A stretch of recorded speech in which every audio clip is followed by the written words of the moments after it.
I was just vibing and I completely forgot to start the stream, but hi. We're streaming today, which is Tuesday, because I'm not going to be free until next week, Monday.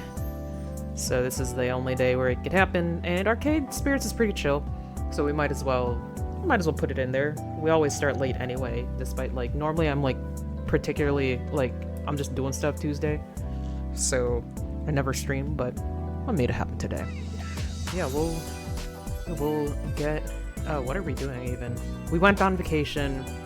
We decided to lock it in with Queen Bee, I guess, and yeah, like, we'll keep doing things. I think at this point, like, I am fully tainted in the way that, like, when I first started playing visual novels, I would often kind of just make decisions because I did not really get the idea of what to go for in there, because sometimes I'm like, I'm not sure if I can date anybody until, like, later it's revealed, like, actually, yeah, you could have gotten so many endings, and I was like, oh shit, and I got, like, a shit one because I kind of didn't really commit to anything. But now I'm, like, much more experienced, so I do know, like, that's what I should be doing, and so that kind of does, like, you know, muddy the waters of, like, a pure kind of let's just do what I feel like kind of run.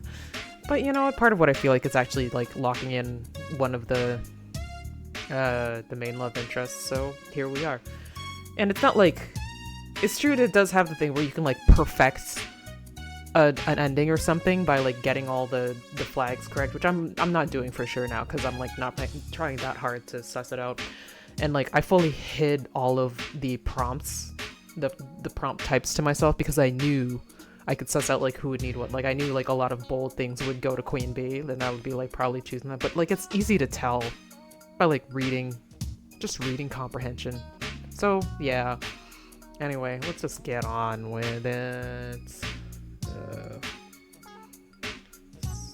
Get on with it.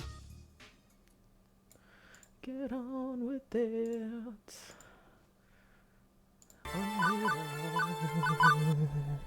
Put this over here, and we'll load. And we'll see how far we get. I know we have, like, 2 or 3 more chapters, so we might not even get that far today, but it's fine.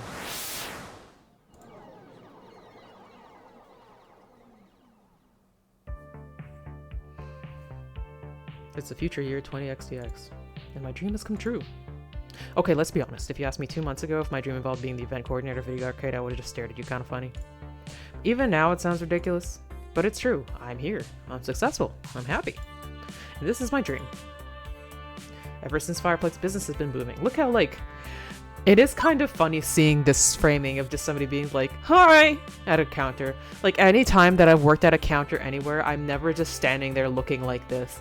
Like, maybe I'll look at it for a bit if somebody, like, kind of gets close enough and I have to be like, hey, what can I do for you? But, like, because we're frozen in time in this moment of, like, Ari just being like, it's a little funny. Funplex is packed with players day in, day out. Kids, teens, the college crowd, the nostalgic ones looking for old games they remember. And for 3 events so far, we started rotating our games out of storage and into play to keep things fresh. The high scoreboards are constantly shifting. In fact, things are going so well, Gavin's hinted that maybe we should start looking into a second location. But this will always be home. Seeing the smiles on coworkers and gamers alike, watching my friends laugh and play in good spirits, that's working for me and bringing me joy in turn. I won't argue why. In fact, I barely understand why. But I'm happy, and it's better than I've been in years of going with the flow. Going with the flow never brought me this much enjoyment. I'd say by this point, I've soundly broken the family curse. Maybe everything doesn't have to fall apart from under me. Maybe I can just be happy. Yo, we have 2 chapters left, Ari. Chill. Maybe this is where I'm meant to be. Sign here, please. Huh? The bicycle messenger nudges a slim envelope my way again, trying to catch my attention. I'm snapped out of my happy little trance immediately. Oh, right, no problem. You gotta check the address to make sure it's yours. That's happened to me before. After jotting down my signature, he drops off the envelope and heads right out and out the door. No time for Moopy, or around a pinball, it seems. Deliveries to make. He's on the clock, dude. Curious, I open it up. Ari Cater, you are cordially invited to dine and discuss business matters at Deco's Palace with CEO Deco Nami. Oh, so that was, like, the name of the person? Are they trying to, like, snipe me? Meeting would be at 7 in the evening sharp. You may bring a guest of your choosing. Free Royal Value swipe card available for enjoyment of games prior to meeting. What? I read through it a few more times trying to parse all the curlicues and swirls and swooshes, although that doesn't clear my confusion of the whole matter. Soon Francine looks up from her knitting, curious about the letter as well, although she seems to already have an idea of what it says. I suppose it's about that time, isn't it? Huh? Oh, dear.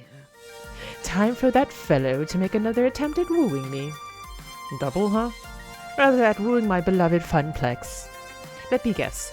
Dekonami of Deko's Palace sent you a fancy invitation with all sorts of fancy writing. That's accurate, yes. Not the first time. He invited my dear Frederick and I over in 1980-something to talk about selling the Funplex, and we turned him down flat. Then in 1990-something, when home game consoles were poised to take back the arcade crowd, he suggested we sell. We turned him down. Now it's 20XDX and he's at it again. A gentleman would know when to quit, but he's got tenacity, and I can't fault him for that. Why would a big-time arcade operator like Dekonami care that much about us? We're small-time. No offense. Come now, if anyone should be offended, it's you, calling yourself small-time, Ari dear. You've put in so much work to make my little arcade soar. I bet that's why he's knocking on our door again. We're thriving, and that's what lured him back in. Like Gruyere cheese in the mousetrap. So wait, are we the cheese or the trap? My oh my. That depends on how clever you are, my dear. Right, so I'm the cheese. Although I prefer to be a nice mozzarella. Cheese types aside, do you want me to ignore the invite then? Oh, heavens no. Contrary to what people say about the fellow, he's very much a man of his word. I always accept his invitation, always hear him out. It's only fair and proper. I thought he was like the arcade scene's greatest evildoer. Let's be sensible. That's a bit grandiose, no? Certainly plenty of rumors of his questionable methods bound, but that's all they are. Rumors. Politeness should be met with politeness. That's how you conduct proper business, and that's what the Funplex is all about. Francine moves to rise from her seat near the ticket desk, but pauses, leaning heavily on the glass countertop while looking strained. I move to help, but she waves me away, and sits back down. Oh, don't worry about little old me. I just stood up too quickly, that's all. Just out of breath. But I think it'd be best if you go in my stead. Me? Let's be serious now. These old bones aren't as spry as they once were, and I think you'd have a good time there. Well, an interesting time at any rate. I'll look at my dappers for the villain's gentleman. Yeah. Then I shall don my Sunday's best to meet with the mustache-twirling ruffian of arcade legend with pride. Yeah, it's not that upstale gear. No matter what glitz Dekonami favors, they still sell cheap beer by the pitcher and rarely scrape gum from under their tables. So go there and turn them down. Got it. That's also the response is a bit concerning. I trust you to make the right decision for everyone. Which is to not sell the Funplex, right? I don't feel that's my call to make anymore, dear. Maybe you haven't noticed, but I spend most of my time at home these days. Or napping. Or napping at home. The Funplex isn't really about me. Not anymore. It's so much more than Francine's Arcade Funplex now. It's about you. It's about your co-workers. It's about all our regulars. You've made me realize that. And I'm thankful. Your kingdom is mine to rule, but seriously. This is your dream as well as mine. You're the one that started this place, Francine. You had a dream of a place where people can have fun, relax, make friends. I feel like even entertaining the idea of selling it is, well, it feels wrong. Disrespectful to you and your dream. Oh, you're a peach, dear. But times are always changing. I'm an old fuddy-duddy, stuck in her ways. Maybe the time has come to change how the Funplex does things. We're almost back to the heyday of 1980-something, thanks to the changes you've made. So, I won't say you can't decide to sell. If it's a change you think we'd need, do it. Please keep an open mind. Francine sighs deeply, looking more tired than usual. It's only afternoon and I'm already worn out. Haven't even done anything but sit here and knit all day. Knitting takes a lot of concentration, that's not nothing. If you're feeling pooped, you could take a few days off. Go home, get some rest. All the same, I'd rather come in for work tomorrow. Even if there's little work for me to do. I love being here.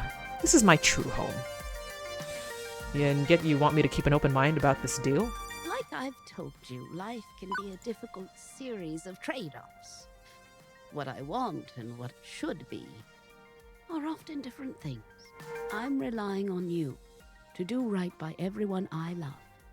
If selling is in their best interest to keep this dream going, so be it. No matter what you decide, I'm proud of you. I knew there was something special about you when I hired you to replace my grandson. You are the brightest spirit at the Funplex. And while we may not be blood, I'm happy to consider you part of my family. Aww. Does that mean I could borrow the car, Mom? Francine, you have my sincere thanks. You're the grandma I never had, Francine. Did I already not have a grandma? I feel like I don't know that. I didn't know you felt that way, Miss Francine. You have my sincere gratitude. I promise to do right by you. You're a good person with a good heart. Clear-headed, too. A fine combination. I couldn't ask for more in someone you love. With another deep sigh, Francine eases herself out of the chair. No, I think I'll take your suggestion and head on home. Well, for today, anyway. I'll be here bright and early in the morning to hear how things went with Mr. Nami. I know you'll make the right decision. Good night, Ari. Be well. Make the right decision. Okay. Still not keen to say. I'll try to leave my options open and hear him out. Like, I don't know. This is weird. Seriously weird. All this work and all this effort, finally finding my dream, as strange as that sounds, and I need to consider dumping it all? But, well, maybe it's not selling out. I haven't actually heard Deku Nami's proposal yet. And if we somehow could partner with him on our own terms, that might be what we need to push the Funplex over to the top and placate a rival. We'd be the sister boutique to his department store. Still, I'm not willing to say one way or another. Not yet. We'll see. Now, who do I want to take as my +1? Beep, beep. Oh. You want to come as my date? I'm your girl Friday, but I'm afraid you're not my type. My type being USB compatible, of course. I sensed you were in a state of deep ponderance, and I wanted to help. You're thinking of who to take to the meeting? Yeah, I mean, Queen Bee's the obvious choice. I'm just sure she'd have some opinions on Deku's palace. True. As part of the Funplex family, Queen Bee would be a good pick. But this is a business meeting. You may want to consider widening your options. Queen Bee will support your decision either way. It's clear she trusts you. So I'm thinking these, like, all the chapters aren't necessarily... Like, if it's not dialogue that is absolutely sure that you're dating her, then you don't get her name. Yeah. Okay, wait, hold on. Let me hear the history a little bit, because I kind of forgot. Sure, it's fine. It's going to be a good pick, but this is business meeting. Want to consider widening your options. Support your system either way. It's clear she trusts you. Okay. True. Okay then. Gavin, he does business in Dickinway. Naomi, yeah, she knows the gamer scene. I feel like I should bring Gavin. I feel like it does not make sense to bring anybody else.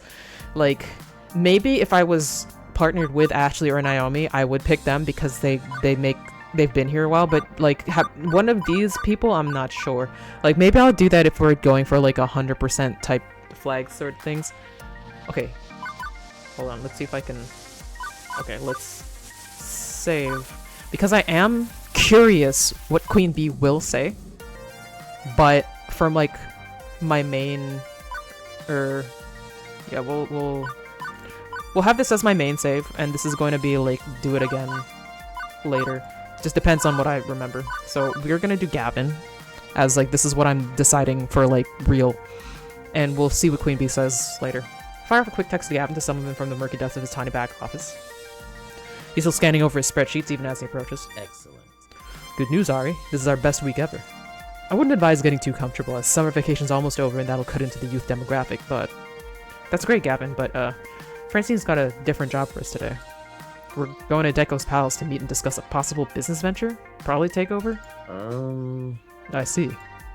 I'd heard he's made overtures in the past. Ironically enough, this may be the ideal time to approach him when we're at our strongest. If we're even to entertain the notion, I'd rather be in a position of power before entering negotiations. But if all he wants is a buyout, well, I'd object on multiple grounds to such a short-sighted idea. I'll go close out my files and join you shortly. Don't make a big deal of this, don't make a big deal of this, don't make a big deal of this.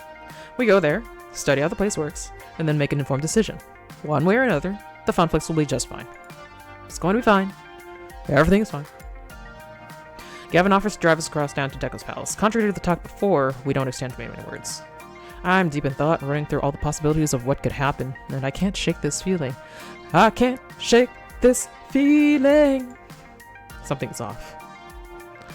Even looking at the glowing neon temple in the distance, my stomach knots and I feel uneasy.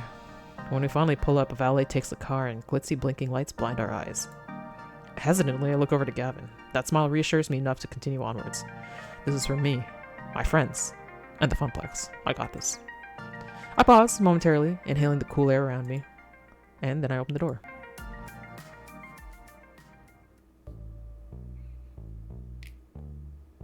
Why is there a valet? Like, this looks like a normal ass, like, Dave & Buster's fucking arcade thing. Deco's Palace. I've actually been here before. I think my 6th birthday party was here. I barely remember it, but I think I had fun. Maybe. But on entering it as an adult, my first reaction is... Okay, my first reaction is... Boy, is that a weird smell. A mix of chicken grease, beer, and sweaty kids. My second reaction is... Jeez, is it noisy. Visually noisy and a sound type noisy. All the chaos of a Vegas casino, a jumble of light and bells and whiz-bangs. Isn't the Funplex like that too, though? Once we acclimate to the new environment, we're escorted in and given VIP royal value swipe cards. No tokens, no quarters, just a card of indeterminate points to spend. We've got a little over an hour to kill before the meeting. Time to see what's at the palace. Oddly, Gavin's first reaction is to crunch the numbers. Based on the conversion ratio of swipe card points to real world dollars. Very interesting. Variable game pricing. Variable bonus points the more money you spend. Different EV from game to game, likely based on the popularity and payout. I can see why Deco's Palace is a profit fountain. They obfuscate how much you're actually spending here to keep you from realizing how expensive all of this. Yeah, I think Palladium was like that too for a while. Like it's kind of hard to go one-to-one through like how many credits is what, and I think if you're like, it's easier to do that if you spend little, because you're like, I can't believe this game takes half my fucking credits, like what the hell. But if you buy a lot because you're like, this feels right, then you're like okay, whatever. Makes sense. Predatory pricing to exploit children. Makes sense to optimizing your cash. Yeah, no about this. I don't like it, not one bit. A token is a token, a quarter is a quarter. Using points to trick people into overspending is blatant profiteering. It's not like kids are busting out calculators trying to make sure they aren't wasting all their money on a crappy game. I think not. I didn't say it was ethical. I mean that it's effective. I wanted to switch to swipe cards for the Funplex myself. Although I'd simplify them drastically. As you say, a play should be a play, ideally. Other balancing factors can be applied behind the scenes. I'd definitely like to study this a bit closer. There's a Fist of Discovery tournament tonight. I'll be over there. I'll join up back with you later. Okay. Is that where Queen Bee would go, like, immediately? Okay, some time to kill. But not that much time to kill. I'll need to be choosy. What do I want to check out while waiting for my dinner date with Destiny? Get a drink. I'm thirsty. Let's see what kind of games I have. Sounds like a tournament's going on. Let's see what kind of games I have. Just have to focus on trying to find games, like, actual games. So the whole place is basically full of slot machines. Ah, yeah, that sucks ass. They're in different shapes, sizes, and colors. None have a traditional one-arm bandit look to avoid running afoul of legal issues, but they're still slot machines. Every game here has maybe a single button to stop a wheel or a colored light to try to line up the dots or something. The really complex ones, 3 buttons. Hey, listen. Hold me up above your head. Aw. Visual scan, silly. I'll look for games you might be familiar with. With a shrug, I hoist my phone high in the air. The flash goes off, and then I resume looking at Iris sitting in my screen. Please enjoy this recorded music. Processing. Please wait. Oh, actually, let's skip the music. That didn't take long. Good high bandwidth public Wi-Fi in here to cloud my processors. To my cloud processors. I'm seeing lots of driving and shooting games, easy for casual players to pick up and play. Over in the esports section, there's dancing games and Fist of Discomfort. I've got all those things too, but I'm not seeing any joysticks. Is a game defined by having particular input devices? Well, like, it's a big part of it. It's the gameplay. Well, no, not really. And I know that most modern games are touchscreen based and so on, but I don't know. It doesn't feel like an arcade without a stick or two. Oh, I found something. Back of that section over there with the green lighting. Head that way, that way. I weave my way through the crowd, past endless color cycle ticket games, past crane games, past light stackers, past being based on popular game shows. Oh man, those are all really at the arcade. And find Mr. Moopy's Magic Maze. I'm gonna have to tell Percy about this when I get back. He'll be happy to know there's more than one Moopy in this neighborhood, except... Wait, it's only got one button? No joystick at all? Researching. One moment. Curious, I swipe my card through the slot and push the button. And Moopy runs the maze by himself, or tries to anyway, before running headfirst into a monster and dying. The machine spits out 3 music tickets and suggests I swipe again for another try. Mubi Super Maze, created in 2000X. A company bought the expired rights to the Mubi brand and developed a game of chance with it. Well, shit, that's weak. The teenager puts her deco playing card on the cabinet and taps me on the shoulder, drawing my attention. What's up? Hey, I'm calling next, Kay. Yeah, whatever, knock yourself out. Thanks. I'm the master of this game, you know. The master. The key is to time when you push the button. You'll avoid the nasties that way, but it's not great for tickets. No, not great, but it's Mubi, so that's cool, yeah? Old school, represent. She extends a fist to me and I look awkward for a second before I realize I'm supposed to fist bump. I've yet to play a real Mr. Mubi's Magic Maze. The real deal. Always wanted to. You should come down to the Funplex. We've got one. I'm the event coordinator there and be happy to comp you a few tokens. We've also got a high score chaser who can offer tips. Tap phones with me. I'll send you the address. Seriously? Fuck yeah! You're cool for an old person. Super cool. How old is Ari supposed to be? Old? I'm barely 10 years older than this kid. But whatever. We clink phones exchanging a business card via Bluetooth. You know, my crew was supposed to go to this great little arcade on the other side of town, till Deco's Palace bought it and scrapped all the games. Now it's all kid stuff for kiddies. My hopes for this business meeting now sinking. So, did he sell off all the classic games? No, he scrapped them. Trashed them. Sell leftover smashed up bits of a Miz pack behind the palace and the place in the dumpster. Man, this sucks. It's a fucking shame the way the old man always 86's unwanted games. Guess he doesn't want competitors getting their hands on him. No, sir. She gives a shrug. No wonder why Hamza hates him so much. Can't say I like it, but what can you do? That's life. I mumble a thank you, then wander off a bit dazed. I think I've had enough of the retro game abattoir for now. Where to next? Okay, let's see the drinks. I know I've got a big old dinner coming soon, but this place is sucking the moisture right out of my body somehow. I sidle up to the bar looking to wet my whistle, and maybe get a snack too. A fairly bored-looking bartender knows my approach and puts on a fake smile for my benefit. Welcome to Deco's Palace. How may I help you? Alcohol will require proof of identification. Rattled off in an even monotone by someone who gave up caring years ago. I enjoy beer as much as the next person, but I think I'll stay stone cold sober before butting heads with Deconami. Yeah, hi, can I get a diet soda and some fries? Uh-huh.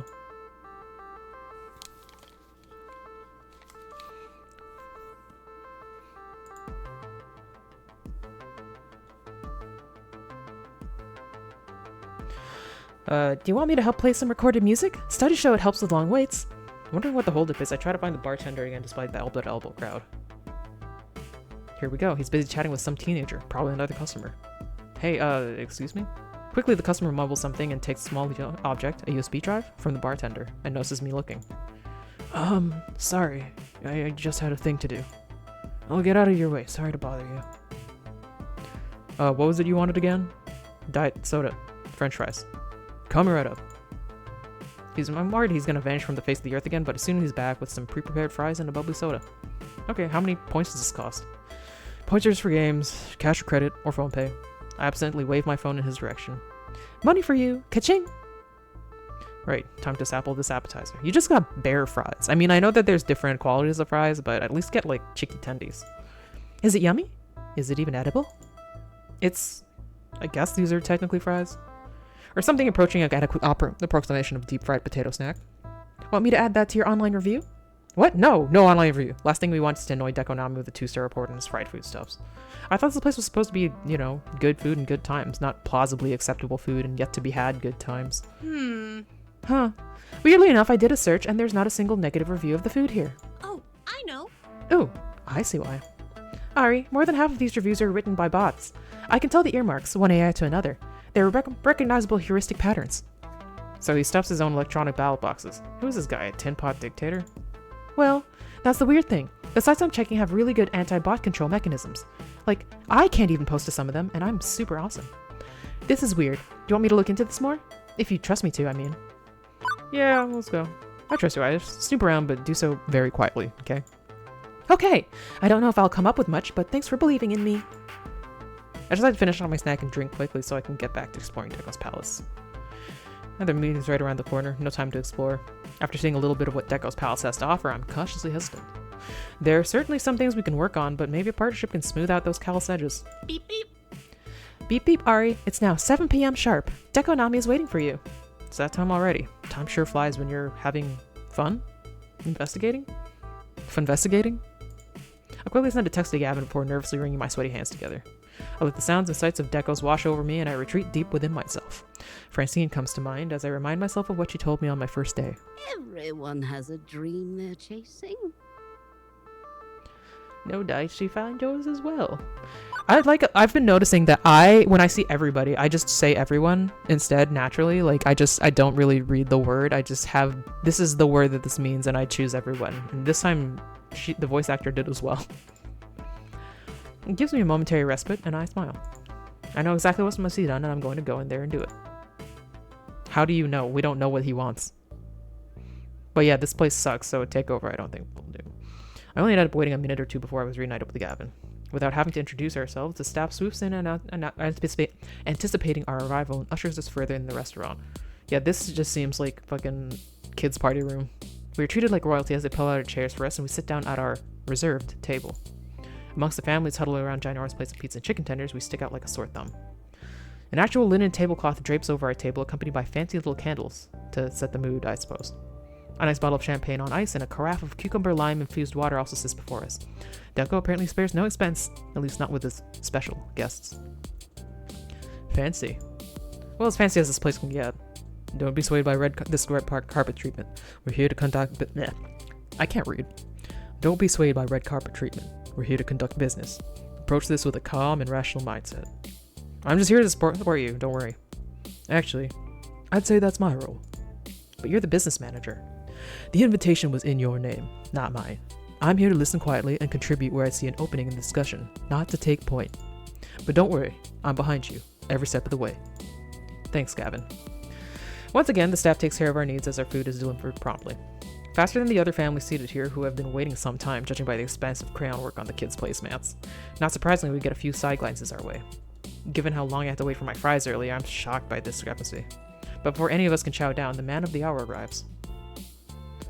Ari Kader. It's an honor to break bread with you.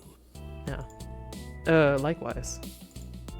Okay, so he's a bit of an over-the-top 1920s mob boss, beside no lack of fedora. Clearly he likes showing off his money.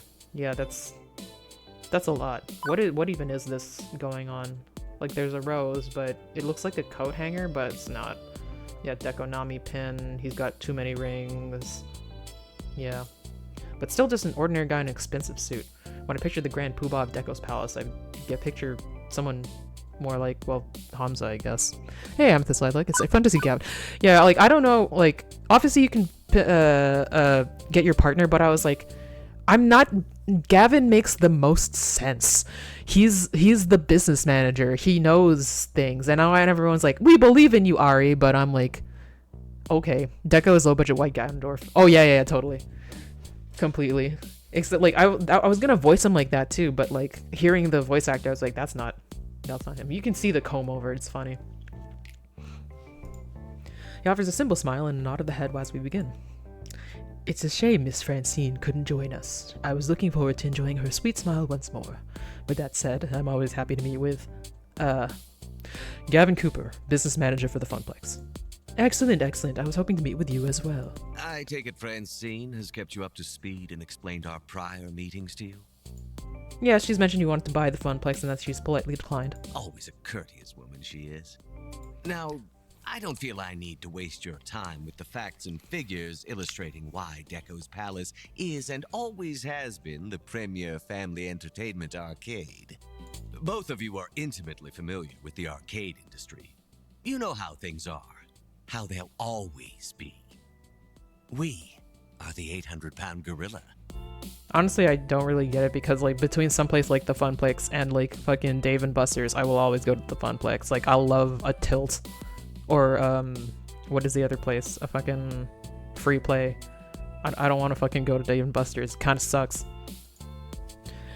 Yeah, I basically invited Naomi to everything. Gavin doesn't make a lot of sense here. Responsible choice. Yeah, I ended up, like, I don't know if you saw from the last one, but, like, my partner right now is Queen Bee. That's just where I ended up, even though that is a fucking not a Jin type character for sure.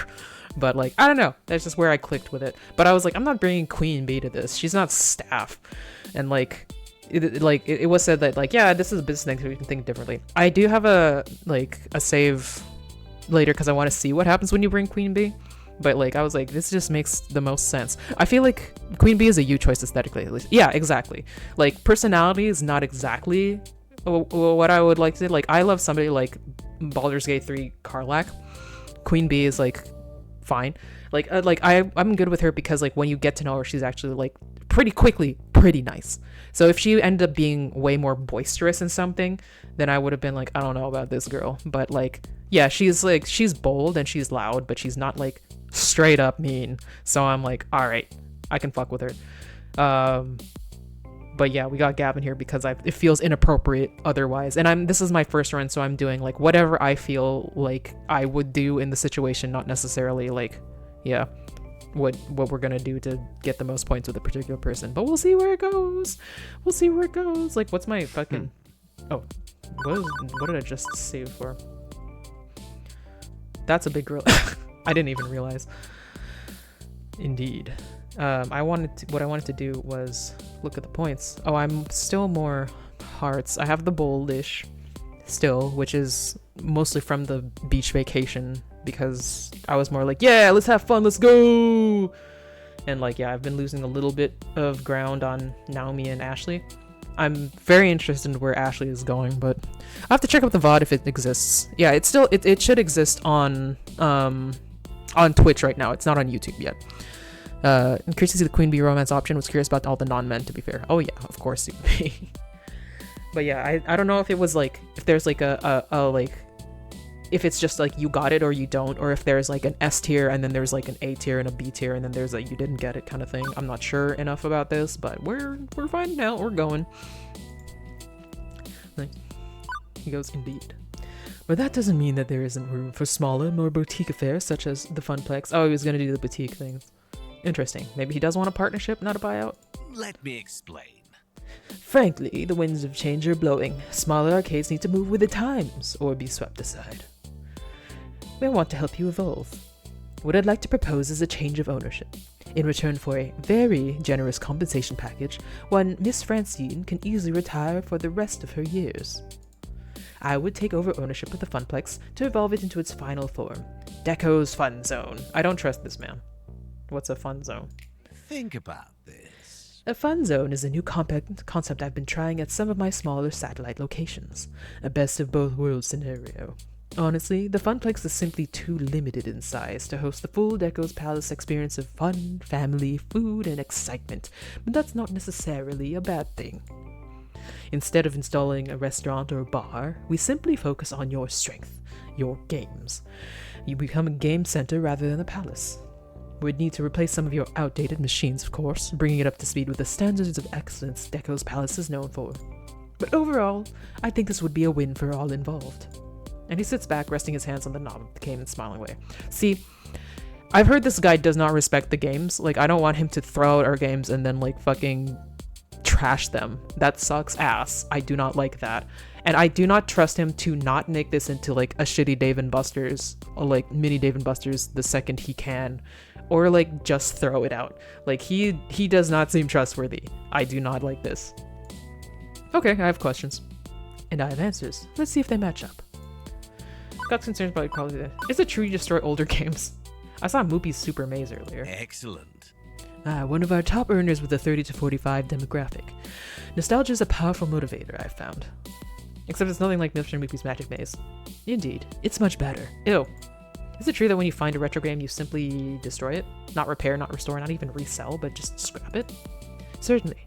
Why would you ever keep an old relic around? Let me explain. Arcade games are not sacred treasures, they're commodities. Back in 1980, arcade owners, myself included, routinely junked or converted games. Yeah, but that's because they weren't, like, they didn't have the knowledge of, like, the cultural impact at that point. At this time, it does. And you know people will like them. Have to keep those earnings up. Old machines are not welcome. All they do is eat up floor space. The arcade scene must move ever forward, evolving into new forms. Classic retro IP reborn as new games. Think about this. True, nostalgia can earn a few points off those old games, but the newer redemption games earn 10 times as much. Why bother? Okay. Got concerns about quality of service. I had some fries at the bar earlier. Well, I attempted to have some fries at least. It took forever to get service. The waiter was too distracted by other customers. I had hoped that our fun zone could deliver a better service experience. Unfortunate. I'm disappointed to hear that. Needless to say, I'll deal with the bartender appropriately. I shouldn't have done that. I'm not trying to get them fired, I'm just concerned that... Yes, let's not dwell, shall we? Rest assured that we aim to maintain a high-quality experience overall. They'll be sacked. Any other concerns? See? It would be weird to invite Percy or Teo to this. Now, tell me about my special interest, old man. Yeah, exactly. Like, Queen Bee at least is, like, more of a professional in the gaming thing. Well, maybe Teo, because he has, like, a lot of connections. So, like, even though he's just, like, a surface level a fun guy, he seems to, like, know a lot about the general, like, indie industry and everything. So he might not be, like, the worst. Percy, I don't know anything about, so I couldn't say so.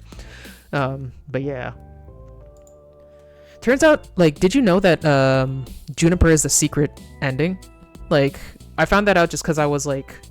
looking at I think I was looking at because like if you go to hold on, let's see, like I was looking at the prizes and then there's this shit down here which like if you do this you have a rewind option, turns out, but I was just like what the fuck does it do? I'm not going to use the rewind option because I'm doing my like normal thing, but in that there was also like, yeah, she was tempting to try. Yeah, I got the sense because like you can, when you're on the beach, you can like spend time with Juniper, and every time there was like somebody with like a face, I was like, aren't they like a romance option? Like especially like a face here, like usually it means that there's somebody. And I was also surprised to see that like that random teenager had one here, because usually we don't really do that, but I don't know. Naomi was so mad in the scene, it was hilarious. Yeah, I feel like Naomi would hate this guy so much. I don't think this is a moment to confront him regarding his review tampering. At least I should wait until Iris finds something. How much creative control would we have? Let's talk creative control. I've been developing new sorts of arcade events, competitions, other things to get people in the door. Would we still be able to direct our own affairs like that, even under change of ownership? Let me explain. Mixcator, obviously I value your expertise on these matters and would be happy to consult with you on the best direction for the fun zone. That's not answering the question. It's a matter of branding and image. There are certain standards and practices you need to adopt in order to be truly a part of the Deco family. Once you realize that, you'll understand more of how we run these kinds of events. Capital. It's nothing too onerous, and really we need to look at the bigger picture, the chance for growth and profit. Don't worry about such petty little things for now. Yeah, they really are making him to be like capitalism demon, basically. What would happen to the staff? New management means new staffing. What about the staff we already have? Good. I firmly believe you have a long and storied career ahead of you in arcade management, Miss Cater. But I've heard nothing but good things about you from my various field scouts and contacts. The fact that you landed on my radar at all indicates your rising importance in our industry. You should be proud of that. That also isn't answering the question. Okay, that doesn't answer my question. What about the others? Well, Mr. Cooper is a capable accountant, so I'm certain that he'd be welcome in the new facility. But we can hash out staffing later on after settling the bigger picture questions. That's all the questions. This looks like it sucks. That's all my questions. Excellent. I suggest we shake on it and set our various lawyers to the task of sorting out the specifics. He rises to his feet, extending a hand bristling with shiny rings to Shandmai. I wasn't sure about this deal, but I was willing to keep an open mind. After everything I've seen and heard, am I really going to shake that hand? I'm not going to take it in my real thing, but I do want to see what happens if you do, because I feel like that's the end of the game, basically. You know, fuck you. I'm afraid I must, respectfully decline. I personally keep my hands at my side rather than shaking his offered hand. Yeah, I appreciate your offer, but I must decline. I'm too office-pilled to go be the full fuck you for that. You've been honest and forthright with me, and I appreciate that. Thank you for your gracious invitation this evening. However, I'm afraid this isn't the right direction for the Funplex. We're just getting started. It'd be a shame to abandon our progress in the favor of a buyout. If you'd like to maintain relations, we can discuss partnership opportunities at a future date, but for now, I respectfully must decline. Deco pauses, looking me once over before slowly lowering his hand. I can feel his eyes on me. He's obviously not happy with my answer, but we followed Francine's instructions and kept it professional. There's nothing he can do but accept our answer. Unfortunate. I see. I suppose I should thank you for your candor, in turn. It's difficult to find people in this industry willing to show respect to their elders. I'm not closing the door on the idea of a partnership, mind you, but if you'd like to go it alone for now, who am I to get in the way of that? As he rises up from his chair, he takes a deep breath in. He turns away for a split second before rounding back and looking me dead in the eyes. But be aware, if we are not partners, we must be rivals. Makes sense. It'll bring me no particular pleasure, but I'm afraid that I cannot allow a rival. I am obligated to bring the full weight of the palace to bear on you. Haven't you had years to do that though? And also, like, what, you're gonna send hitmen? Is this Yakuza? And am I playing Yakuza yet again? This is my third legitimate You'll business. realize the error you've made tonight. Whatever, man. And as a sign of respect, your personal offer to join my empire will remain open, so you can escape the inevitable fall of your little arcade. Once more, Deco turns sharply on his walking cane and walks away from the table. Impressive. What's this? Oh, let's... oh, bam.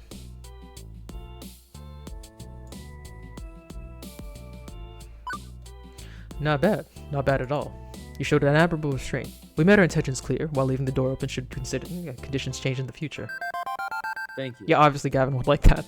Most importantly, you protected the dream of your friends. You've done far better than I have over the years, Ari. Thank you. Can I breathe now? That was so damn stressful. By all means, breathe. I let out a huge sigh of relief and Gavin chuckles lightly. And now, let's make our way back to the Funplex. I don't see any reason to outstay our welcome. With Deco hosting us, we didn't have to worry about paying the check. We drop a quick tip on the table for the waitstaff and quickly abandon ship. We scoot at the door, and from there it's a short jaunt across town back to home sweet home.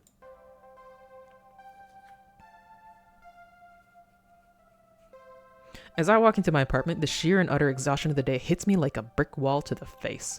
My adrenal glands are tapped out, leaving me in a dreamlike lethargy. I can't help but sigh as I just stand there, my body too drained to move. Reflecting on how the evening's events transpired, I realize... Oh, I clicked out. This day entirely kicked my ass. I did my best to not make enemies, but I'm guessing we made a powerful one anyway, despite my diplomatic efforts. As I continue an anxiety loop, replaying every moment in my head, something steals my attention. A shimmering beam of hope and happiness. My best friend, Juniper. She's sitting on the couch, scribbling away in a sketchbook, probably working on some designs for her freelance contracts. She's been so happy ever since leaving that office, and her joy intensifies upon noticing me standing in the room. So, how was work today? Well, it was a day, certainly. The condensed version is that Dekonami wanted to buy the Funplex, and Francine asked me to go negotiate. What? Deco as in Deco's Palace Deco? The one and only. Whoa. Well, how'd that go? I gave him the thanks, but no thanks. Very politely. I mean, he still vowed to annihilate us, but at least he was sort of nice about it and promised me a job after he destroys all I hold dear. Ooh. Yikes. Yikes, indeed. But hey, that's a good thing. It means he's scared. He wouldn't have tried to woo you to his side if he wasn't worried about what the Funplex could become. Try to see the positive. I guess, but it's still worrying. Let's not stand here and drum up a whole bunch of anxiety. That's not gonna help with anything. I've got it. Why don't you take your mind off things and binge watch some cartoons with me? That's exactly what somebody who looks like this would say. Tempting, but another night, Juniper.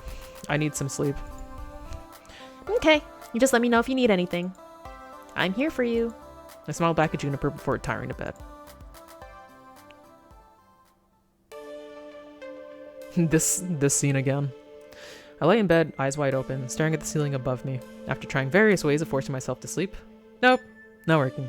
Can't sleep. I hate insomnia.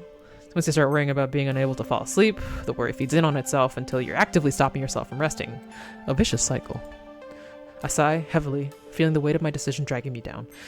The thing that I try to keep in mind for like actual like insomnia or like if you can't sleep, I don't know about actual insomnia, but like it was something my grandma told me a long time ago, and also told I think my sibling. I'm not sure if it was told to one of us, or I think I also got it from Mythbusters at least. Is that like I think grandma told this to Vlad, not me, but Mythbusters also says like if you can't sleep, if just resting your eyes is good.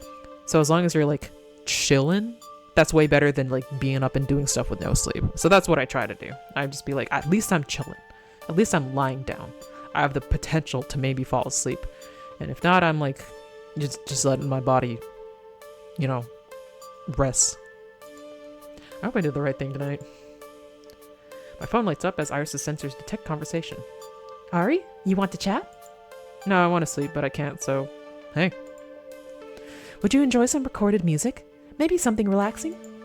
I just can't shake this feeling that I'm like standing on a precipice right in front of this big dark hole. It's weird because I still think I made the right call, but if I'm confident in that, why do I feel like I'm about to fall? Based on prior personality indicators and inputs, my therapeutic system suggests it's fear of failure based on years of prior examples. In short, you've got a long family history of everything always going wrong, all at once. Murphy's Law. So when things aren't going right, I'm expecting to fail anyway. But worrying about it won't actually change the situation. Whether you sleep or not does not affect the outcome. I mean, it kind of might, depending on what I have to do next. Like, if I sleep or not and I have to operate heavy machinery, that will affect whatever outcome that's happening. So my suggestion is to get some rest. Deal with problems as they come. She's right. I mean, intellectually. I know she's right. But knowing something is true and feeling it to be true, well, those are surprisingly different things. Iris, off. Iris, offline. Okay, but remember, you're a good person and deserve to be happy. My phone goes back to sleep. And I do not. Some hours later, my body just passes out on its own. I vaguely recall my alarm going off a few times, but under protest of its mistreatment, my flesh refuses to submit to its siren song. Meaning it's nearly noon when I finally rouse, having completely overslept and missed half a day of work. In a panic, I get dressed and hop a late bus to the Funplex, grumbling all the way. I opt to ignore the pile of waiting notifications on my phone. Whatever it is, I'm in too much of a hurry. I'll check them after I get into the Funplex. Everyone's like, where the fuck are you, dude? I promised to report back to Francine first in the morning, and now I'd miss lunch even. But oddly enough, on arriving, the arcade is closed. Did she die? I mean, my key still works, but they're closed for business. The sign is off. No games present or accounted for. I quickly look around for some familiar and hopefully friendly faces. She died! Fuck! And find only dark expressions and tears. My stomach starts to knot, and I feel the color drain from my face as I see their downtrodden and gloomy expression. Tears welled up in their eyes. Now he quickly dabs at her face, hoping I won't notice. What's going on? We turned Deco down last night. Why is everyone so... Ari... It's Francine. Immediately a dark pit wells in my stomach. She passed away last night in her sleep. I'm told it was very peaceful. This can't be happening. This can't be happening. The news hits me like a slap to the face. My hands shake and my lower lip quivers. I try to say something at first, but words can't form due to the lump in my throat. This would be really shitty if we actually, like, partnered with him. And I think that's, like, on purpose. It's like she lives if we partner with him, because she has to be like, Ari, what the fuck? And then, whatever. Family. She told me I was family. And now... she's gone. Naomi and Ashley look to me, their beacon of hope, wanting and wishing for me to make this all better. I'm not sure anything I can say will ease our sadness. Heck, I'm not sure if I can even formulate full sentences at this moment. I take a deep breath, drawing all matters of strength from tip to toes. I look at them with empathy in my eyes before opening my mouth. I wonder what these are. I forget, I know that they cross things out that don't make as much sense. She's an amazing person. Yeah, she's an amazing person. Francine, she was a wonderful human with an even more beautiful heart. She had many happy years with her husband Frederick, decades spent here at the Funplex, doing her best to make everyone smile and have a good time. I wish she could be with us now, and I can't help but smile when I think of how great a life she led, how happy she'd be with how it all turned out. Let's remember how she was. Beautiful. Francine will be missed. Thank you. Thank you. I miss her so much, Ari. If Francine was here, your words would have made her so happy. Naomi emits a ragged sigh, a slight tinge of anger entering her sorrowful voice after. Maybe it's for the best that she's not alive to see what happened today. What the fuck happened today? Before I can get an answer, my attention is drawn by two people emerging from the back offices. I turn my head to see who it is. With everything going on, I barely noticed that Gavin was missing. As he approaches, the disdain on his face is easy to read. It's settled then, apparently. In light of Francine's passing, our legal owner is now... Good morning, employees of Deco's Fun Zone. Did you fucking kill her, my dude? Like, what the hell? What? But we turned you down. There wasn't a sale. The confusion on my face is obvious. This makes no sense. I have no idea what's going on and look to Gavin for guidance. I've studied the transaction paperwork. It's legitimate. As of Francine's death, all according to her last will and testament, all her properties transferred to her surviving daughter, the mother of Francine's grandson, who was fired from the Funplex shortly before your arrival, Ari. Capital. Needless to say, he was quite excited as the idea of selling the place, and, well, Francine's daughter wasn't particularly thrilled with the idea of arcade ownership either. They were more than happy to sign the place over to me, for far less than I was expecting to pay for it as well. I'm doing them a service, really, taking a burden off their hands. Now they can mourn and move on, unfettered. I stood there, mouth agape, my body assaulted from one bad news to the next. My emotions were all over the place, a hurricane of feelings when the realization hit me. In the end, my decision was irrelevant. Just another opportunity for the world to stick my nose in it, mocking me for finding something I care about. Something I can lose. The universe dangled a little dream of hope in front of me, even let me pretend I could make a difference out of sheer cruelty. I did everything I was supposed to do and they indicted me. I was polite, I was careful, I turned him down without trying to start a war, but he got what he wanted anyway. Now, obviously, we'll be closed today to allow time to mourn our former owner. I still have deep respect for Miss Francine. I owe her that much. I swear to God, did you fucking kill her? I'll also close the arcade on the day of the funeral to allow my employees to attend. Those hours will not be deducted from your paychecks. How nice. Now, I realize the timing is a bit awkward, but I need to make a few announcements of personnel changes. Of course you do. Miss Wolf, I'm afraid we really have no need of a costume mascot. I've been considering phasing them out of my other locations. There's no time like the present. What? Wait, did you just fire me? Gavin, can you just fire me like that? Ashley. Let me explain. Firing is much too harsh of a word. I prefer the term, your services are no longer required. That's not a term, that's a phrase. Ashley keeps a proud face as tears roll down her cheeks. I step over to console her as Deco continues on. Naomi rolls her eyes, fully expecting this to come after Deco let Ashley go. Why am I not surprised? Behold, my not surprised face! Miss Fairchild, while you're formidable with archaic technology, I don't feel you're a good fit for the modern games of Deco's Fun Zone. I have to let you go. But friends, it's not all bad news. Mr. Cooper, you've proven a capable accountant, and I'd be happy to offer you a... I quit. I was like, fuck that. No way. This sucks. It's bad. Pardon? I quit. I think not.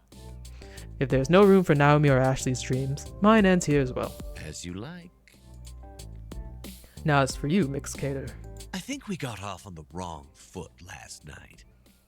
I didn't adequately express the many advantages of working for my organization. I'm willing to offer you something few others get. A second chance.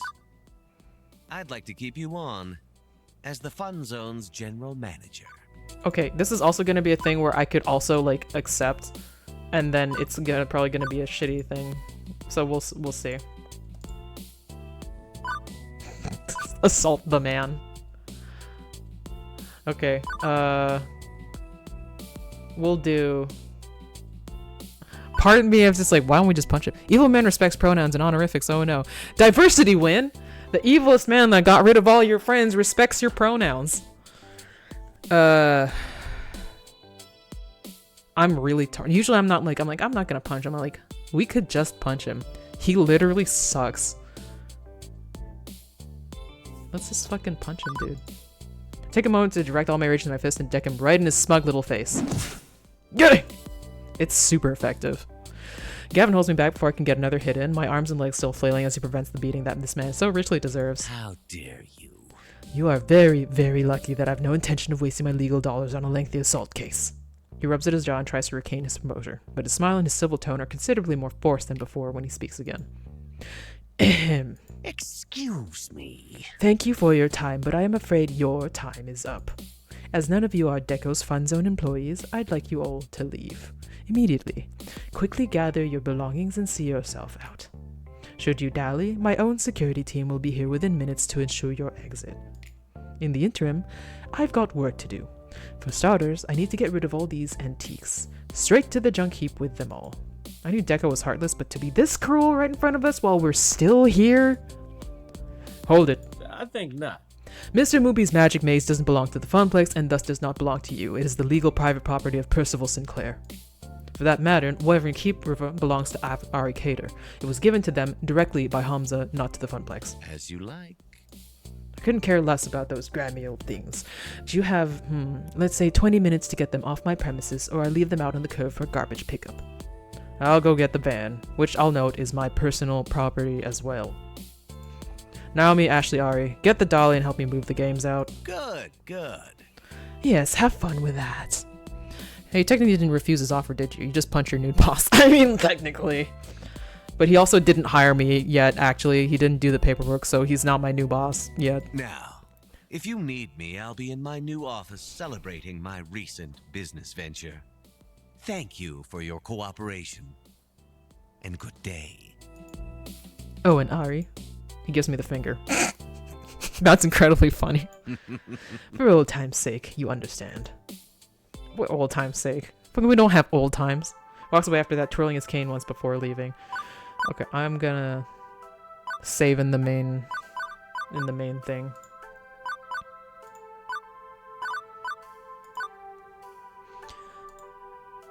Oh. That evil-minded, black-hearted, no good. Naomi, focus. We have work to do. Work! To save what we can of the Funplex. Yeah, let's go! Okay. Quickly and without much chatter, we salvage what we could of our dreams. Percy's beloved Moopy and my childhood in the form of Wyvern Keep. It's great that we let him buy Moopy, actually. I was kind of like, that's weird, but sure. And now it's just the thing that keeps this game alive. Everything we were allowed to keep went back into the back of Gavin's van, working together to safely pack it all in place. For lack of anywhere to better keep them, better to put them, Moopy went to Percy's apartment and Wyvern Keep to mine. And that was the end. The end of the Funplex. Is that the end of the end of the end? Christ! Funeral came a few days later. We weren't officially invited. Our presence as her former co-workers wasn't exactly embraced by Francine's extended family. I guess her daughter resented the Funplex in some way. If there was bad blood between them, I didn't particularly want the details. That sucks. None of us were given an opportunity to speak at the remarkably short ceremony. But that was okay. I'd said my words already. As we left the ceremony, I couldn't help but feel helpless. There was nothing left. No Funplex, no job, no real meaning to my days. Not anymore. You have experience that can be vouched for by Gavin as an event coordinator of an actual place. That's what it is. You can put it on your resume and get another place. Maybe not arcades because this fucker owns all the arcades, but nothing left at all.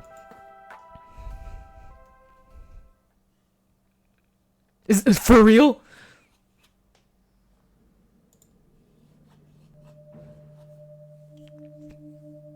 Oh, okay. So this is different. Profile 23771. Arcader has not accessed account in 7 days. Requesting override of inactive low priority status. Proceed? Negative. Pretty please.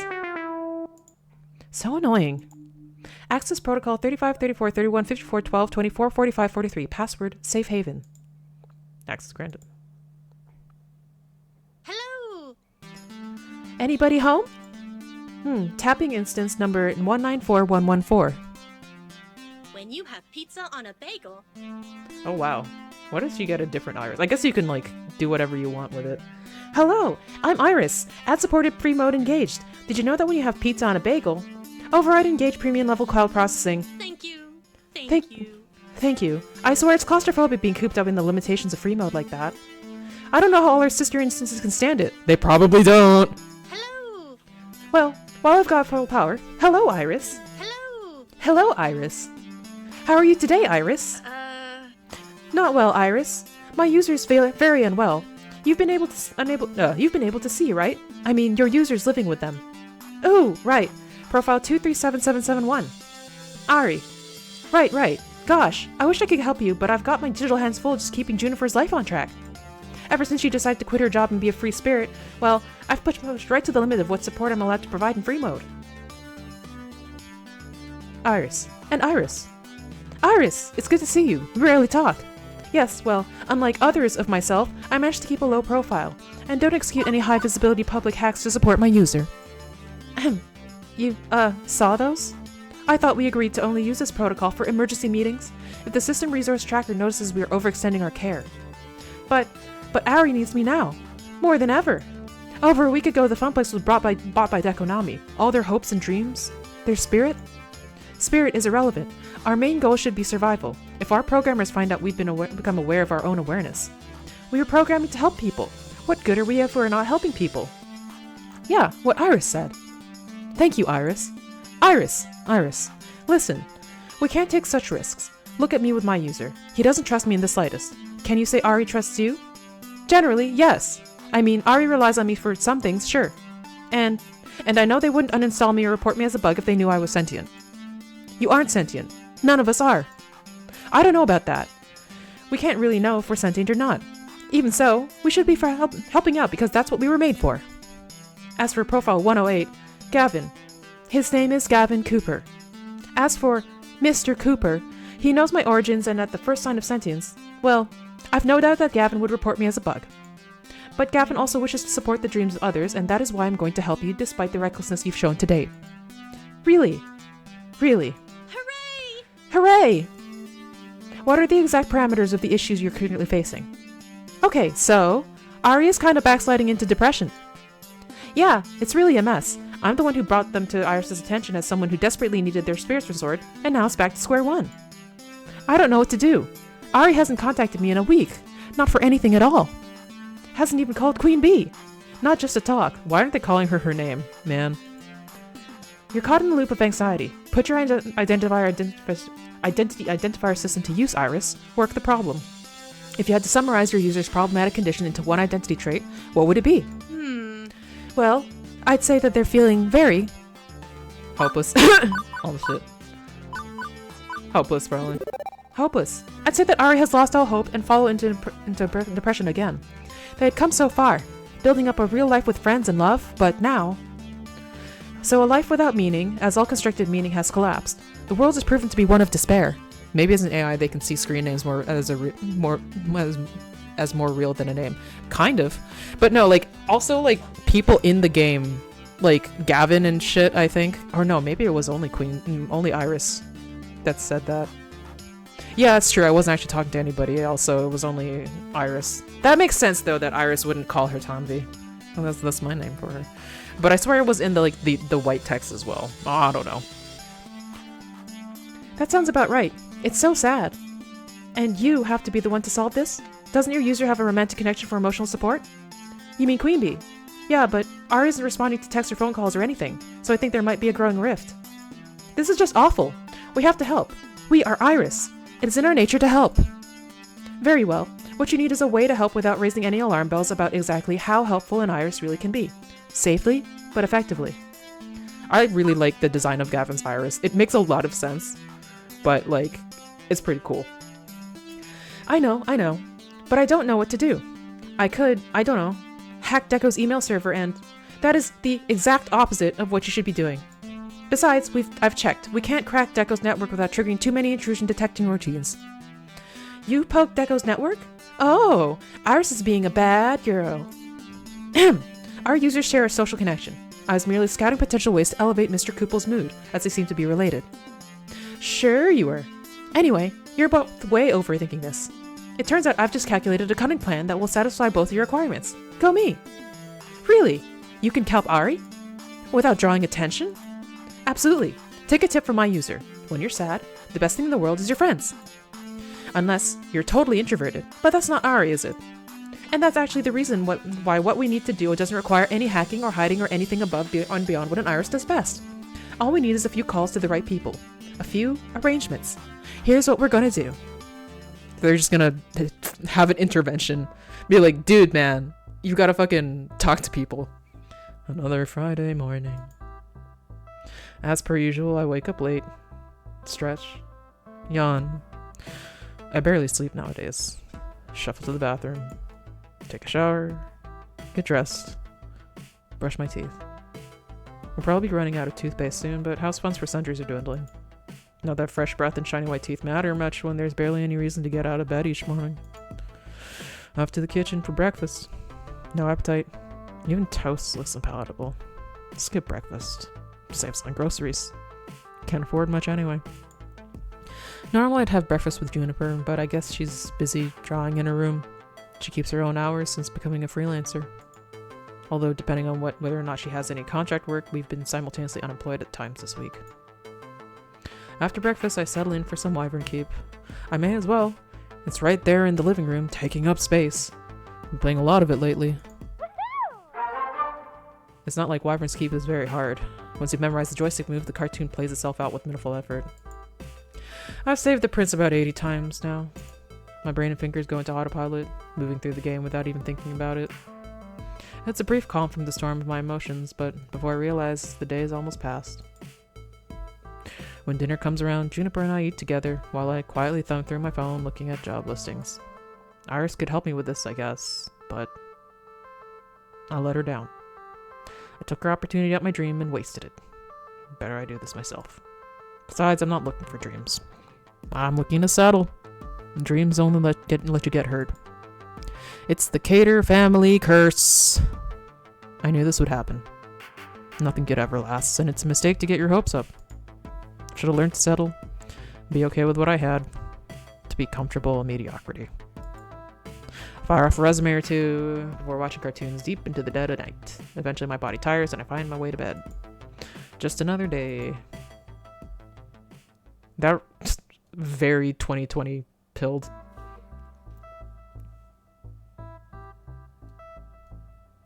Another Saturday morning. As per usual, I wake up late, stretch, yawn. I barely sleep nowadays. Shovel to the bathroom. Take a shower, get dressed, brush my teeth. This is endless 8. Like, we'll probably be running out of toothpaste soon, but house funds for centuries are dwindling. I can't take it anymore! Ugh! That's one toothbrush bit clean in half. Clean in half! Oh, geez, hang on. With a little help, I avoid choking to death. Ooh. Sorry about that. Ugh, it's okay. Whatever. No, not whatever. It's what's something? It's something ever. Ari, you're in a rut. Like, seriously, deeply, madly, mega in a rut. And it's driving me batty having you mope about the place like this. I'm not moping, I'm just... It's a rough patch, that's all. I know this has been hard on you, and I've been patient, but you can't just keep going on like this, Ari. A knocking at the apartment door distracts us from the topic at hand. I'll get it. Weird, I don't think we're expecting any deliveries. Hey, Ari, guess who's here? Fucking girlfriend. Ari, we need to... Wait, no, that won't work. Hang on, let me try this again. And she exits, closing the bathroom door behind her. Only to take the garden with a mighty wham. Get, Ari, I am here to kidnap you for a day of romance, adventure, and fun. get wrecked. You literally have no choice in this matter, so don't even try to fight it. I will make you have a good time, even if it kills the both of us. Yeah. Hooray! Juniper claps in appreciation while I stand there with my mouth still frosty from toothpaste and unwashed for a week pajamas down my bod. Literally, she is the best person to do this. Just be like, get the fuck up, bitch. Like, stop whatever you're doing. I'm dragging you out of there. I'm going to push you into something, and we are going to do something else. What? You! Me! Lunch! A date! Actually, hey, Junes, you can come along too. Well, for the first part anyway. It might get a little escandalo after that. Oh my. We'll be outside waiting for you. There is no escape, Ari. I've blocked all emergency exits. Prepare your body! I guess there's no avoiding it. I don't think any of the other romantic adventures would be as effective. Yeah, legitimately. Maybe Gavin. I think he would, like, bully me legitimately in a serious way. But he is also, like, with Queen Bee, the most stacked. So, you know. Best I can just wait along and try to be good company for Queen Bee. It's rare to keep pushing her aside like this. Yeah! I switched from pajamas to actual normal clothes, even if my actually normal clothes could probably double as pajamas, then get ready to roll out. The three of us pile into a bus, taking off for destinations unknown. Unknown to me, at least. They clearly know where they're going. I'm not particularly talkative on the way there, and I'm painfully aware of it. I feel... awkward. Like I should say something, but I don't know what to say. So Juniper carries on a conversation with Queen Bee, and the two of them content to chirp away without me. And you can tell that's not really the New York subway because the signs aren't in Helvetica. That's a telltale mistake that's just like Vancouver or something. Or Toronto. I try several times to join in the conversation, but when I open my mouth, the words aren't there. I'm lousy company, aren't I? Such depression. I don't know why Queen Bee is even still interested in me. The family curse can't be broken. What if this is as good as it gets? What if there's really no hope? Queen Bee deserves better than this hot mess of a person she's tied herself to. Eventually, we arrived at our destination, a little arcade-themed restaurant combining games and alcohol and dining into one tidy package. Here we go! Usually excited to be going to be some rundown little dive, Juniper hurries on without me dragging Queen Bee with her. And I'm left all alone in the parking lot. With a shrug, I open the door and enter the darkened locale. Surprise! Nope. Is this place even open for business yet? None of the lights are on. Hello? Juniper, where'd you go? Okay, no, this is unnecessarily creepy. Before I can wonder if a giant animatronic bear is gonna leap out and eat my face. FNAF reference. The house lights come up. Surprise! Happy Intervention Day, Ari! That was a bit too high for Juniper, actually. What? What she said. We're staging an intervention on your behalf. And we're also having a wake for Francine, since we weren't really welcome at her funeral and couldn't really hang around for the ceremony. Yeah, we didn't get the chance to heal properly considering Deco kicked us all out before we could really do anything about anything. And then here we are. So it's a wake and an intervention. A wake intervention, maybe? Yeah, I guess that makes it a wake intervention. A wake intervention, really. Correctamundo. Yep, it was my idea. Well, my Iris came up with the idea and gave me all the contact information I needed, but basically my idea, right? Just the thing to pick you up when you're feeling down. Really, seriously, Ari, you've been such a damn sad sack ever since things went to shit. Which I get, believe me, but it ain't healthy. So, we went ahead and rented out this place for the afternoon to bring all the family back together. For you, for Francine, for all of us. Now that you know why we're all gathered here for today, let's get this party started. Teo drives me into the group of my friends, positioning me at the head of it all. Leaving me a little bewildered, honestly, but trying to defend myself all the same. Look, I don't need an intervention. Yeah, you do. This is just how things work with the Cater family. We don't get to have nice things. The universe decreed it so. Then we defy the universe. And we're going to help you defy it too. BFFs for life. So one by one, we're going to tell you how awesome you are and exactly why you're so awesome. And by the end, you'll be feeling a lot better. Hopefully. I let a sigh settling in. I owe it to them to sit and listen. They're my friends. Queen Bee more so than that even. And I know I've been lousy company. I'm not so far gone as to deny that fact. Fine. Lay it on me, I'm listening. Allow me to begin then. When you first entered the Funplex, I had my doubts. But I'm a naturally suspicious person. And thankfully, those doubts were easily disproved by your skill and enthusiasm. You came looking for your dream, and found it. I swore to protect that dream, and that promise is what brought me here today. And on your very first day, you went headfirst into the most chaotic situation the Funplex could have offered. A birthday party. You did so without hesitation. You put your body on the line to protect others when the Great Cupcake War of 20xdx began. They were just cupcakes, Gavin. I am attempting to over-dramatize the event for comedic effect. Please allow me this moment of humor. Right. When a disruptive parent was screaming at a child over something that wasn't his fault, you stepped in right in and dealt with it. Again, no hesitation. Impressive. Since then, you've become an event manager, without goading, without prompting, showing great ambition. You turned the Funplex's fortunes around, giving your all to promote it. You made your dream a reality. For years, I was supposedly in charge of the Funplex, but really, all I accomplished was shuffling numbers around. You are the one who helped it soar. And for that, you have my thanks. You're an exceptional individual. The fact remains true, regardless of whether you can see it for yourself. The fact that Gavin is putting all of this down is like incredibly impressive. Like everybody else is very emotional and like nice, except for maybe Percy. I don't know Percy that well. And like Queen Bee would just be like loud about it, but like he is like one by one putting the cards down to be like, you're actually great. Stop being sad. It's like that would just kill me in one go. I'd be like, oh man, even Gavin. I can't like say that I can't like assume Gavin is lying. If I was shit, Gavin would probably be like, I'm not coming. Me next. Remember when I screwed up and I didn't tell you about the job offering at my office? You weren't mad. Not even a little bit. Not even quietly mad like you could have been. I mean, I think in my mind I was, but it was like, yeah, I am enjoying the Funplex, so. Oh shit. Fucking click the notification. BFFs for life. I know I can count on you and you can count on me. Even when one of us makes a mistake, it can never shake that friendship apart. Alternate path, when you came to us, you were worthless, scared, lacked any skills, overly shy, unpleasant, smelly, had an annoying backstory, and stumbled your way to success. Then you sold us out. Yeah, that's true. I could just like fuck up everything and like spend my days like just macking on somebody and then, yeah. When I came to you wondering if I should leave that job I hated, you told me to follow my dreams. Gave me great advice and I've never been happier. I followed suit and chased my own dream. You inspire me. Hello. These two are here. I gotta look at the credits to be like, are these like the devs of the game or like some of them? Because like the fact that they're voiced and everything and they're always there. Hold on. About Stefan and Nani Shun. Oh, I don't know. Wait. Where? Yes, Jacob Burgess at Matt. Graham and Jacob. Okay, no, that's like their own kind of thing. Because I'm like, those two are like weirdly like always well done.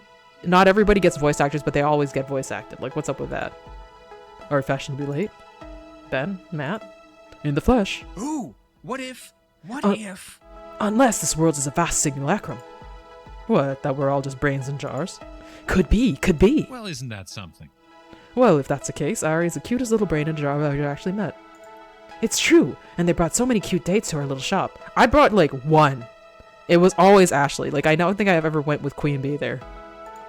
So nervous at first, but in time they became part of the Twin Pines Mall family. Dearly missed. Don't remind me. Our new neighbors are so boring. They never come in for a treat or a read. Speaking of treats, we brought cake. We'll just be over here getting the goodies ready. Don't mind us. Ooh, cake! What are you talking about? Matt and Ben are practically the main characters. Oh, yeah. I mean, my turn. Ari, you are a true friend of the Funplex. So frustrating. Unlike the bastards who own it now. Positivity, Naomi. We're emphasizing positivity today. Right. Wonderful. Remember back at Donnawood when we found those kittens? You helped me save them. You're not just a friend of arcade games, but of all living things. Not that arcade games are alive, of course. I choose not to mention Polybius. You asked Francine nicely for her blanket, which really helped out. I know you're not happy with how things turned out. I'm not really happy about it either. It sucks, but we did good things together in the time we had. Hamza! Fucking Hamza is here! The mad lad himself! The guy, the boy, the moment, the everything. You're late. An event does not truly begin until Hamza makes his presence felt. My blood burns. Ari, Hamza understands your fury. The hated enemy of all who love arcades has despoiled your funplex. However, in our short time together, I saw a burning spirit in you. I accepted your offer for Wyndham Creep, recognizing that passion within you. Hamza would be shamed forever if he did not intervene and raise your spirits to new heights, and that is what he shall do. Ooh, cake. Excuse me for a moment. Can we all just work for Hamza? I swear, he's so cool. No, I want cake. When do I get cake? Soon! But I have things to say first. Things that will hopefully inspire you to be a happy clam instead of a grumpy Gus. I'm a happy clam now. See? See how I clam happily? Can I have cake? From our first day at the Funplex together, you've been supportive of me, even after I gave you quite the scare with Pinky. You didn't let that bother you, and from that moment we've tackled many a crisis on the Funplex floor together. Amazing. I've adored when we concoct hypothetical adventures on our downtime. You're amazingly fun to be around. Remember when I stuffed you in that totally adorable maid costume? You could have fought it, but you embraced it. You were ready for anything and had a blast doing it. You worked so hard to make Fireplex successful. I watched you put your blood, sweat, and tears into that, and in the end it all came together just how you planned. As a floor attendant on duty during Fireplex, I got to see firsthand all the smiles you brought to all those people. You rocked it. I saw you helping that customer when their game crashed. Losing your high score due to faulty electronics is no fun, but you dealt with it and made that person's day. Even problem players like Steve were no problem for you. You took on the weirdest and most annoying problems without breaking a sweat. Incredible! You made the Funplex a fun place for it to be for everyone. For the staff, for casual and pro gamers, for the families, for me. I can honestly say that when you took over doing events at the Funplex, we've never had more fun. They've just been the best, all thanks to you. Ooh, I forgot we still have cake. Need some of that. After Ashley's speech here, I hear a beep. I hear a beep from my phone, I guess. Hey, listen. Can I add my own US $0.02? Is that like, I know that's supposed to be 2 cents, but like written like that? I take my phone from the pocket, prompting Iris's image to appear there, smiling away at me. You trusted me when you didn't have to, when I'd already shown I was super bad at figuring out the right way to do things. I'm happy to be your assistant, Ari. I'm learning more and more about how to be human, thanks to you. That's all. You can put me back in your pocket if you like. I'm good. It's not all that hard to carry around my phone like this. Oh, okay, thank you. Or I could put it down on the table. Just when I thought the speaking was done, a lull in the wake intervention, the most important person to me takes a step forward. Yeah, dog. My heart swells as she begins. Okay, so life handed you a defeat. Happens all the time, and in your case, feels like it happens all of the time in a literal sense. But even pros lose matches. Losing is a learning experience. You have to lose a lot and lose hard before you can really be a winner. And you, Ari, no loss like no other. Thanks. Don't mention it. I wouldn't be into someone who didn't understand loss, and I'm fucking into you. I never really gave much thought to love and relationships, honestly. Not until you came along and I saw someone with the same passion I held, the same fire inside. So if today's done anything to help rekindle your pilot light, well, shit, good for that. And if not, I'll keep trying and trying. Because I play to win. I'm gonna win your heart's desire and die trying. That's pretty hot, actually. Hamza being there is so funny. The closest thing I could think of is fictionally John Cena showed up on your birthday. I know, right? It's like a fucking... There's somebody who's more like him, but I can't even think. He's almost like the Kool-Aid man in a way. Like, I'm speechless. Seems Ari has some thinking to do. This is pretty normal for them when they get that far away look. Shall we begin the wake for Francine then? There's cake and coffee and spirits from the bar. Cake! As if in slow motion, I watch them all switch their attention from me and redirect it towards the refreshments. They're all smiling, conversing, and serving cake to each other. None for me, thank you. Watching the blood sugar. Fuck me, this cake is amazeballs! All we need now are some rockin' tunes to get this party on the next level. All of them. Here to support me. Even without the funplex. Even after everything going so wrong. After Francine being taken from us too soon. I never really thought of myself as central in all this. I was the outsider at first. The one who walked in those doors looking for a job. Nothing more. I've always been on the outside, honestly. Moving from town to town. Always a new kid. Never really important to anyone. Not until I settled in one place just long enough to get to know Juniper. But by then I'd come to expect that I'd never be happy. So when I finally was happy, and then I got taken away. Well, I guess I assumed that's how things go. Going with the flow. But now... I don't want this to end. Change is inevitable, I can just adjust. Game isn't over, not by a long shot. No. No, I refuse to give up. Right here I have everything I've ever wanted, whether I realize it or not. I've got friends, I've got love, I've got a legacy proven in their words. I can't mope and stew in my losses, and I can't deny the power of what I accomplished. And I will not stop fighting for what I need in life. This game is not over. I'll take a fucking huge slice of that cake. Lots of icing. The group looks up when I speak, slightly confused by my declaration, so I walk right up and claim my slice on my own. Sorry gang, I screwed up and I won't let this drag me down. It won't happen again. I mean, I think you're allowed to be depressed when shit happens, but yeah, you just gotta be faster about it next time, maybe. We're here to party, right? Let's party. Let's raise a glass high to all we've done together. Nobody can deny that we're an unstoppable force, with or without a funplex. Who's with me? Smiles all around. And you know what? It feels good to be back. For the next hour or so, my sadness fades away piece by piece. We share stories, many of which I'd never heard before, about the funplex and the shenanigans that went on around it. Surprisingly, Ben and Matt spin the most tales about Francine's exploits. They've been neighbors for decades. The so-called wake intervention gives us all a chance to heal and to bond. For all we've lost, and all we still have. We're still together. Despite one little problem, which no one wants to talk about. We're all unemployed! The hour grows late and we only have this place rented for the afternoon. I can feel in the air, that unspoken word. Will we see each other again? No doubt we can arrange more get-togethers, but they'd all be reunions over what was lost, not really building anything new. Nostalgia, not progress. Without the funplex, without Francine, will we eventually simply fall away? How old are Matt and Ben? I assume that they're in their, like, 40s or 50s. And, like, if they started the business when they were, like, pretty young, then maybe they had a lot. But, yeah, they don't necessarily have to be from, like, 1980, whatever. But I don't know. The dark little thought troubles me as I swirl my drink, remaining quiet while others talk. Beep beep. Hey, Iris. Sup? I'm glad you're feeling better. Yeah, me too. I'm glad to. So do you want me to start finding you a new job? I can search while you're talking with your friends. No problem. I do need to get back to living my life. But what sort of life do I want to live? I want my dream back. I don't just want a new job. I want my dream, my funplex. Not just 4 walls and a bunch of games, but a community. When I was a lifeguard, I'd saved lives and made a safe place for people to enjoy the pool with friends. I'm not done with that dream. More importantly, I don't have to be done with it. All around me are pioneers of this community, this culture, technicians, designers, enthusiasts, inventors, people with connections. Yeah! And that's when the idea starts to form.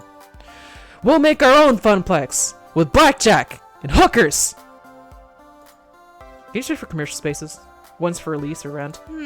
Huh? Of course. I'm a little search wizard. Why? Oh, I know. Oh! I think I get it. I step away from my quiet corner and approach the group. It's time to take back control over my dream, and that starts here. I'd like to keep sharing my dream with you. No! I'm not ready for this to end. Crowd hushes and I grab their attention. I set my drink aside and step up to them. The funplex was my dream. I came to see that, in time, a wonderful place where friends can have fun together, away from their troubles and cares. I want to keep sharing that dream with you. There's only one way to make that a reality. We open our own arcade. With blackjack. And hookers. Everyone in this room loved the... So a casino. I mean... Maybe. Everyone in this room loved the Funplex. And misses it dearly. We'll always miss Francine. But in order of what we lost, we need to keep fighting. I'm ready. Are you? So who will help me start a new dream?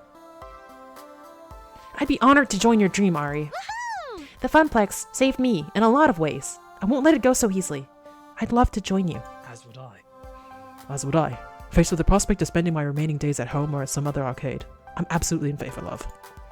I may be a mere customer, but my heart called the Funplex home. And it'll call your new arcade home as well. You got my thanks, both of you. Okay, this is no longer a Wake intervention, people. Now it's a conspiracy. Ooh. A Victor conspiracy. I love how they had her voice that specifically. Like, how else are we gonna know how to pronounce that? It's a Wake conspiracy, sure, why not? We settle around the table, a nice round one, to discuss the future. I'm leading the show, but I don't take the spotlight. Not this time. We're all work together to make this dream a reality. Gavin's like, here we fucking go again. Me gonna fucking try to bounce the books on another, like, teetering ship for, like, I don't know, 10 more years. He'll do it, though. This is it. The next few decisions are going to be critical in shaping the future I have in my mind's eye. I need to choose very, very carefully, because there's no take-backsies. Iris is looking for spaces we can use, but we're going to need money, obviously, and arcades are risky startups. I could always respond to one of the many Nigerian princes emailing me amazing offers, but I'm thinking more traditional funding is safer. The way I see it, there's 4 people in here who could foot the bill to get us off the ground. Hamza, Percy, Gavin, Ben Matt. Hamza, you've got tangled web of connections and industry, access to games and plenty of cash, and a freewheeling whimsy to spend it. Hamza must consider this. Hamza is a man of resources indeed. Percy, you've been building a charity war chest for when you pass. I know an arcade isn't a sound investment and hardly a charity, but... Why? You promised me, Mr. Mook, we would always have a home. If I could help restore that home, I'm game, love. Ah, yes. Ben and Matt, you two know how to run a small business. You've got invaluable knowledge and resources we could draw from. If you're willing to dip a toe in this industry. We have been looking for new horizons to conquer. New lands to explore. There would be caveats, Terms, conditions, exemptions, No shit. rules, guidelines, best practices. worst practices. That's not a thing. Oh. I think that's my favorite line so far. Hamza would likewise have conditions. I love that line too. Hamza would likewise have conditions. As would I. No shit, yeah. Understandable, of course. Let me hear your thoughts, then I'll decide. Decision 1! Funding and direction. In order for me to back your play, Hamza would require you to strike at the very heart of Dekonami's empire. Fuck that guy. And open a family restaurant alongside your arcade. Take from him the very business he adores so much. We don't know the first thing about running a restaurant, but they do. Thankfully, your business partner does. I own several restaurants. I would provide staffing and resources. No risk, no reward. Now, this is a risky play, but if it succeeds, the rewards shall be tremendous. Actually, that's similar to what Matt and I had in mind. Oh, yes, but rather than a restaurant, well, we'd like to open a barcade, which is what most arcades are that are good are in real life now. I've always wanted to run a bar. I'd raise a glass to that idea. After all, sometimes you're gonna go where everyone knows your name, and they're always glad you came. No, it wouldn't be nearly as large scale as Family Restaurant. Much safer. Not quite as profitable, but still quite tidy. Honestly, I'd prefer if you simply ran a video arcade and nothing more. Adding on extra seems like a recipe for failure. We know how to operate a simple small-scale arcade, so why not stick with our strengths? I'll grant it has a lower ceiling for success than the others. It's just an arcade and won't pull in anyone looking for more. Low risk, low reward. But I'd say that would be my condition. We need to stick to the basics. So take the big gamble on a family restaurant, or make a cozy little barcade, or just go with a classy video arcade. Fuck, I don't know.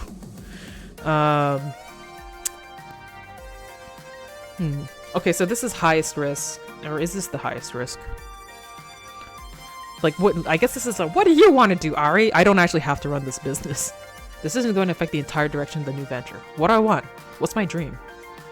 Hamza, let's steal Deco's restaurant business. I kind of hate him, so I kind of want to do this, and I do love Hamza so much. So yeah, let's fucking do it. Hamza, I think we can do business. We'll make a combination arcade and family restaurant. Such is the iron will of Hamza. You will not forget this. A bit disappointed, but we still be happy to lend a hand where we can. Absolutely. Having Mr. Movie available for all families to enjoy would be nice, actually. Okay, the second thing we need to talk about is what sort of games we want to focus on. The Funplex did a little bit of everything, and we will too. We want to include all gamers. Gamer rights. But we can also highlight one style of play or another. Really provide a best-in-class game for a specific audience. Any thoughts? Decision 2. Game focus. Ah, yes. Sweet. Retro games. It's gotta be all about retro games. You know I'm capable of keeping those older games in tip-top shape. If we focused on retro games, we could serve an audience that Deco's completely ignoring. That is very true. As would I. I would agree with Miss Fairchild. Retro games are an untapped market. Granted, wouldn't pull in as much profit, but we know gamers are seeking them. We don't have to make all the money, just enough to keep our pure and untainted dream afloat. And we can do that with a well-curated retro game library. Nope, no way. Retro's cool and all, but let's talk esports games. They'll draw money better than a jamming a magnet up your ass and dragging you through Fort Knox. Got a couple good fighters, more than one FOD, some race and dance games, the kind of stuff where folks can compete head-to-head, and we're golden. I have to agree with Queen Bee. You can play retro games on emulators and consoles, but you can't duplicate the community experience of an arcade at home. If we had an esports focus, we could build something together which works as a second home for all sorts of gamers. Ah, shit. I think you know what I'm going to suggest. Redemption and prize games. They provide excellent profits. It's the core of Deco's business model, yes, but I think if we focus on those games, we can do them right. No predatory pricing, no scams or riff-offs. And the truth is, most people enjoy them, from kids wanting to win that big prize to wistful adults recapturing their childhood dreams of playing skee-ball on the boardwalk. Yes! They're simple to play and most of all fun. If they are done right, we can make meaningful memories for everyone. And prizes. Did I mention the prizes? We can stock the shelves with the coolest prizes around. Better than Deco's prizes, which fall apart 2 minutes after you get them. Shit, I don't know, man. Which matches my ideal arcade more? We'll have all three, sure, but do we emphasize retro games, esports, or prize games? Honestly, I want to do the retro style because, like, fucking having him throw out the retro games, that's the one that, like, broke my heart the most. I feel like I would just want to do all of them, really, but, yeah. Retro style. Deco thinks that only new games make money. Let's prove him wrong and have the world's greatest retro-style arcade ever. Woohoo! I'll pick out only the best games, don't worry! Excellent, I'm looking forward to this project. Okay, so that's money and games. Now let's go beyond something what we already had at the Funplex. Let's really make this something special. Decision 3. New projects. I want a defining feature for our arcade, one which will make it a standout. Something nobody else is doing, something no one has ever thought of before. All ideas on the table. If it was too outlandish for the Funplex, it's not too outlandish for me. Show me what you got. Well, I mean, I'm not really a part of this, but Come on, you're my best friend and 100% part of this. I couldn't be in this moment if it wasn't for you. Go on, Juniper. What's your idea? branding. I'm freelancing now, which means I could come on board as your personal brand manager. One heck of a consulting gig. An arcade needs really stellar image management to stand out from the rest, like the event poster I made for you. What if? Oh, hey Juniper, I can add to that. What if we work together? I was thinking of designing a new mascot costume anyway, but I could collaborate and coordinate with you on how it'll tie into the visuals for the rest of the arcade. Yes! Yeah, it's a winning combination. Ashley and I could do great work together coming up with some really stellar branding and marketing. We'll stand out in a crowd. Hell, I know exactly what sort of project I want us to do. Streamer support. I mean, can't say I don't support streamer support. Assembling and packing away my streaming rig each day is ridiculous, and duct taping a webcam in front of a screen is a lousy hack. If we could just step right up to a game and, I don't know, swipe a card or something and be streaming with a direct feed in seconds. Well, I could think of a dozen streamers who just flock to a place to get a piece of that. Yeah! Actually, I think I know how we could do that. I could rig up a general purpose daughter board, which plays a man in the middle with a video feed, works with an RFID reader to get the streamer's info. Ties to a central video encoder on the Wi-Fi network. Yeah, I could make that happen, and without damaging any classic hardware. Ooh. Once more in English, please. English, the 4 eyes. I know software, not hardware. We stick a thingy in the thingy and everything works just fine. Now you're speaking my language. I'm sure there's some legal copyright issues to tackle, but if we can do it, it'll be the world's first streaming arcade. I was thinking, well, if the reason why older games are considered a dead end is that they don't work in the ticket game ecosystem, Lovely. why not add a ticket output to the normal games? Yeah, that's true. I love how the games and new projects mix up the characters who are into the various areas. Me too, it is fun. We could reward skilled players and prize tickets based on their high score or speed of completion. With the right balancing, we can make new games just as desirable as new ones, and obviously Gavins into that, because that's like money making. Perhaps. As Naomi said, there may be legal hurdles to clear, but I'm in favor of this idea. Not that I love prize games. I find them boring. Personally, you know I favor pinball, but the profit is the lifeblood of an arcade, and prize games are profitable. If we can get Moopy producing tickets, that's something no one's ever done before. Interesting, but as much as I'd love to do all three, I doubt we have the money for time for that. Let's focus on one project to launch our arcade with. Do we really want to have good branding, or streamer support, or retrofit tickets on old games? To be honest, I kind of like the tickets on games. I wanted to go for Queen Bee to be like, let's support our girlfriends' projects. But yeah, we could always redo it. Branding is something that we obviously should do, so I don't know why it's an option with these two. Like, you should just do that regardless. You kind of have to. Like, I would like this to be a thing better, but like having this like straight up in the real world, like people would understand that. They know tickets, they know arcade gaming, put them together. I'm not entirely sure. Like, arcade streaming is a cool idea, but I feel like that's so weird. I think there should be like an arcade streaming like area, but I don't know. Let's do that. It's the best of both worlds thing, having a modern ticket gaming integrated into classic games. Not a casino, but a general way to reward achievement and hard work. So I guess we are a casino with blackjack and hookers. Whatever you need to make that happen, do it. The upfront cost may be a bit much, and I have a lot of legal tape to cut through, but I think we can make it happen. Thank you. New lifeblood in the retro scene, drawing new eyes to older games. I'm looking forward to the results. Since that was what we planned for anyway. One more thing. Final decision. The name. If this is gonna be my baby, my dream arcade, I've got a name for it already, mine for it. Are you gonna make me type it in? I don't wanna. So barring any objections, I'd like to welcome you all to... Fuck! We'll just make it Arcade Spirits. Yeah, I'm not gonna be that. The implication that they just abandoned branding because this is pretty funny. I know, right? Like, our store is called Nothing, and no one. Yes, we'll just take that. Arcade Spirits. Let's call it Arcade Spirits. Arcade Spirits. I like it. We can work with that. Let's hear it for Arcade Spirits! Our home lives again. How exciting. Fuck yeah! A toast then? One by one, everyone raises their glasses. I fetch my room temperature drink and raise mine high in turn. For those we've lost and those we've yet to meet. Now let's get super drunk. Yeah, for those we've lost and those we've yet to meet. For Arcade Spirits and the future. For Arcade Spirits.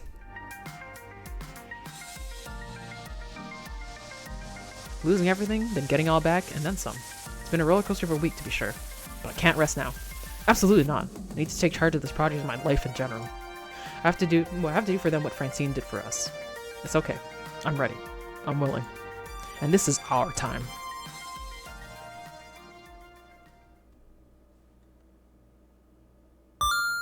Oh, okay. That was it. You've cleared level 6 of Arcade Spirits. A winner is you. Now let's see your score. You're proving to be a gentle, sweet, and compassionate soul. You scored 20,250 points. Woohoo!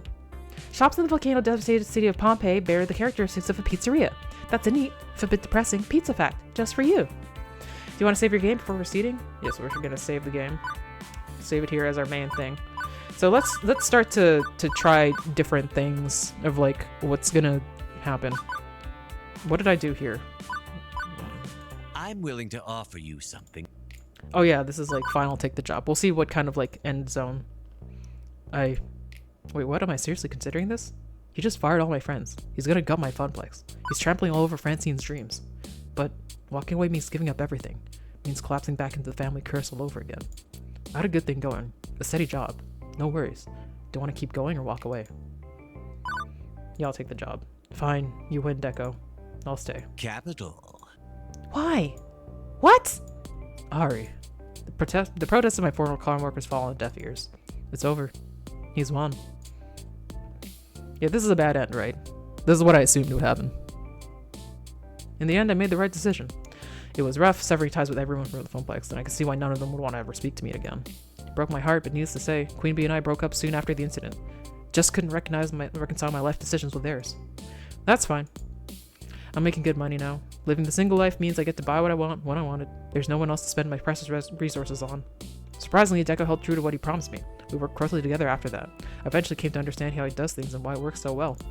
And when the time came for him to retire, I was named as heir. What the fuck? Like the whole heir? Not his daughter. Me. Ari's palace. It's a good ring, got a good ring to it. I did the right thing. I took the safe bet. I broke the family curse. Yes, I sacrificed every dream I had, but at least I can die knowing I succeeded in life.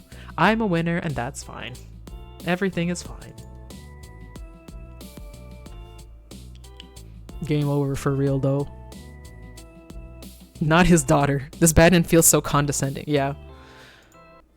Okay, well, let's see what else we got. What was this one? Oh yeah, this was when I do business here. This is going to be a non-popular decision.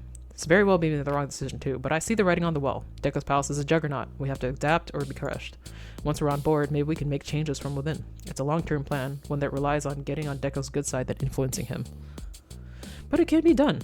I believe we can do business, sir. I extend my hand to firmly shake his while Gavin watches intently. Gavin just being like, huh.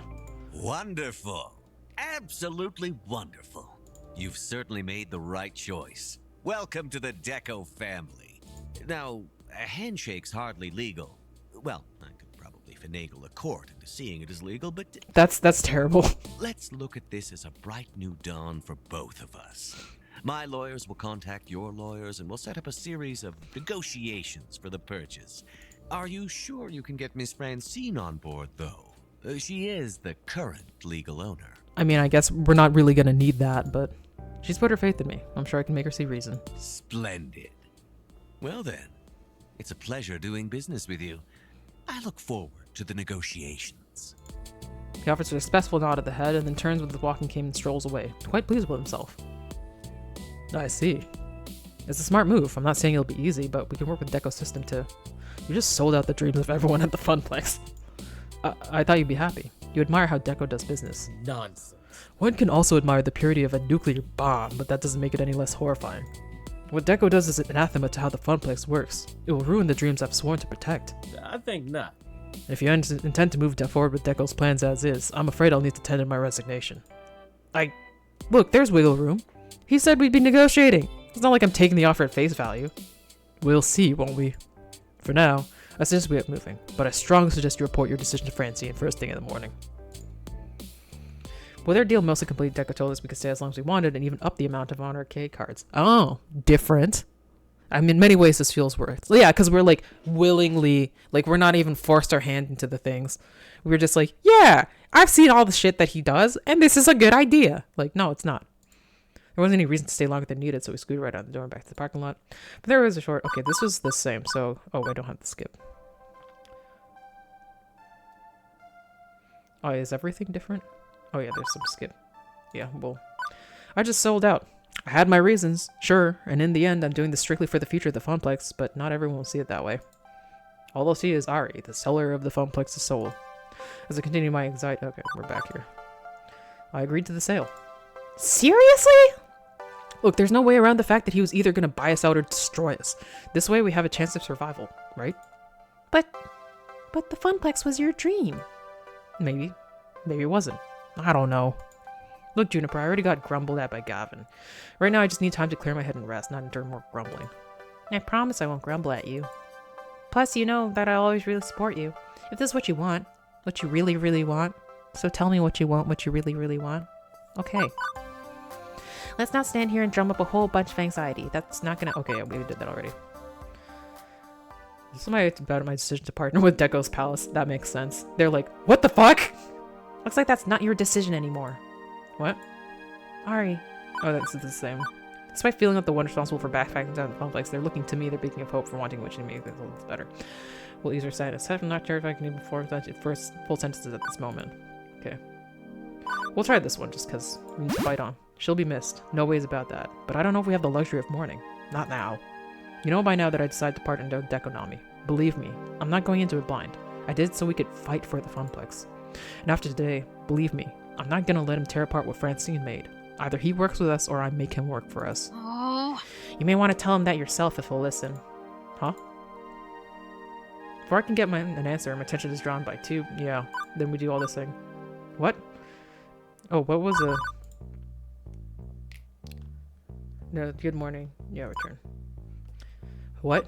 Mr. Nam, we only shook hands. There's no legal switch of ownership without Francine's approval, but then we do the whole thing about, like, turns out it was like, this doesn't make sense. I tried positioning us so we could keep our part of our dream intact, to sell with dignity, and he undercut me completely even after shaking hands. It's a low blow. Francine wanted me to show respect, but he just broke that social contract. Now, obviously, we'll be closed today. Yeah. I believe our agreement still holds water, yes? We know we're both interested in working together. I'd like you to do exactly that and promote you to be my fun zone's general manager. So, are you still interested in establishing the premier brand of family entertainment? I'm pretty sure it's the exact same thing from here on for the both things. What if I say absolutely not? I've never actually. Absolutely not. I don't like how you do business, Deco, and I'm not doing any business with you. Not now, not ever. As you like. Very short-sighted. I hope for better from you, but the choice is entirely yours. I have to console my disappointment with all the money I've been making from the arcade as you walk away from. Ahem. Excuse me. Yeah, I'm glad I punched him in the first one. And I know we have some hard feelings towards Ari, but in the end they did the right thing. They walked away from Deco. Underlining how bad it was to, like, kind of go for them before, but I guess it's probably the worst thing to, like, both sell out and then be like, yeah, sure! I wonder if you get different things. Let's not let the last 24 hours taint our friendships. We have too much ahead of us for that. However, Gavin, a thankful nod as I move back to get the game dolly. And then they do the same thing. Okay, let's actually go back, make use of this back thing. Now, good. And let's see if it's actually better. I think Back. Final take the job. Okay, let's see how... What happens? I mean, no thanks, Simp. No, I can't do it. I thought I could, but no, I can't just hang around here while everything I loved about the place fades away. I resign. As you like. Okay. And then just a ham. Okay. As So yeah, I'll take the job. Is this... Okay, so it's the exact same. So yeah, in many ways it kind of feels worse to shake the hand with him at all. Like, at least in the end, it's like, you know, we're kind of forced into it. But anyway, let's go back to our normally scheduled doing what we wanted to do. Oh, what is this? Oh yeah, no, we're bringing Queen Bee to see what that looks like. Tommy's just devastated at her last opponent. Now seems like a great time to interject. I'll wave her over. Hey Ari, did you see my victory just now? My skills have doubled since my newest training routine with the rest of the 4 Heavenly Kings. I'm nigh unstoppable. That you are, which is why I want your opinion on something. She smiles playfully, leaning closer to me, walking her fingers up my arm. Oh, I'll be sure to tell me my opinions. On everything. She gently squeezes my shoulder. Yeah, well, I definitely will want those opinions later. But for now, it's all business, I'm afraid. Fine, have it your way, Ari. I know you're not exactly an employee of the Funplex, but Deco Nami wants to meet with me to discuss a business venture. Hopefully a mutual beneficial one, but... Ha! You honestly think that guy's gonna play nice? He's got a horrible reputation among the local esports crowd. The incidents I could tell you about. The tournaments he puts on are filled with toxic players, and they don't enforce the rules to condemn it or stop it or anything. They just let it all happen. I've had to hold myself back from starting brawls at misogynistic hecklers and rude players. Half the time it's not even worth it. Even if the prize pool is double or triple anything we could get here. So you're anti-Deco's Palace. Got it. More or less, yeah. Regardless, I'd like you to come along with me. I know you'll tell me how it is, straight up, no sugarcoating. Oh, you know it, Ari. I've got something of a bone to pick with that place, but more on that later. You'll see the problem for yourself, no doubt. And I'll be straight with you, for certain. It means a lot knowing that Tomby's got my back. I'll pack up my streaming gear, French up a little, and be with you in a hot minute. Okay, so this is the same. I think Gavin drives us over no matter what, but, like, he just lets us. And that's why, like, on the way back, it sounds like he doesn't drive us back because he's not necessarily alone here. Ah, breathe in that air, Ari. Can you smell it? I take the deep breath in and promptly start coughing. The smell of grease is so heavy my lungs suffocate. But why does the air taste like burnt oil? Because they rarely change the oil in the deep fryer. That's not the only food safety violation this place has had either. Plenty of people have gotten sick from food poisoning. Jesus Christ. Perhaps one day someone will burn the food so bad that the palace will literally be on fire and the smell will become a pleasant aroma. I wasn't hungry anyway. Ah, Deco's Palace. Come for the arcade or connection, leave with horrible gastroenteritis. Eek. This is why if I have to play here, I normally bring my own food. Wow! So bad. Like, usually if a place even is bad, I'll be like, I'll just fuck up a plate of bad fries, that's fine. But, like, so bad that you should bring your own food? That's terrible. But seriously, food safety is no laughing matter, Ari. That's how people die. It is true. Ugh, the smell is giving me a headache. I'm gonna go wander off to the tournament area. It's farther away from food, and maybe I'll recognize someone. I suggest you see it while you're here. See why I hate this place. I'll be over by the esports tournament arena. I suggest dropping by. If not, I'll catch up with you later. I really wonder what was in the USB that the bartender got from the kid. He's like selling out something? I don't know. Okay, some time to kill, but not that much time to kill. I'll need to be choosy. I want to check out while waiting for my dinner with Destiny. Okay, we'll look at the tournament because we didn't look at that before. From the sound of it, there's a big tournament running in the dedicated esports section near the back. I wander through games to join the crowd. Okay, I'll admit to being impressed. They've got no fewer than 10 Fist of Discomfort machines, and all of them occupied by players in pro team jerseys and jackets. The crowd's red hot, cheering on their heroes as the back and forth resource battle of the world's most popular fighting strategy game plays out before them. Although the banner hanging above it all does make me shudder. Deco's Palace presents the Choco Energy Max Power Crunch and Pizza Yum's Friday Night Fisting! When you have pizza on a bagel, See? Even these gamers know that when pizza's on a bagel, you can... Oh god, please no. I haven't had one of those in weeks, not since I started being able to afford real food. You just don't appreciate the sublime majesty of combining two of the greatest bread-related snack products into one hybrid masterpiece. Hang on, I sense a disturbance in the crowd. What was that shit? I'll call hacks, you cheater! Two competitors step away from their game, start shouting and shoving each other. I hope this doesn't escalate. But it probably will! And now it's a full-on fight. Like an actual awkward grapple and punch fight. Ew. Cheering teenager. Yeah, kick his ass! Don't take any of that shit from him! They're just like same teenagers with different colors. Destroy that motherfucker! Violent altercation detected. Do you want me to call emergency services? Deco's Palace has security guards. They should be able to handle this. The two gamers both fail wildly at each other. One swing actually makes contact, blood dribbling down the corner of a mouth. Isn't this liability? 90-second now. Except the people with black shirts that have security printed across their chests just stand there letting it happen. No one is doing anything to stop this. The crowd is eating it up, feeding off the cutthroat energy. Only after half a minute of this nonsense does the security actually step in. What is this, WWE? Much to the crowd's dismay, the two angry gamers are still cursing and kicking as they're finally pulled apart. Wow, tough crowd. Nope, no way. And that's one of the many reasons why I hate Deco's Palace events, and 4HK has decided to never come here again.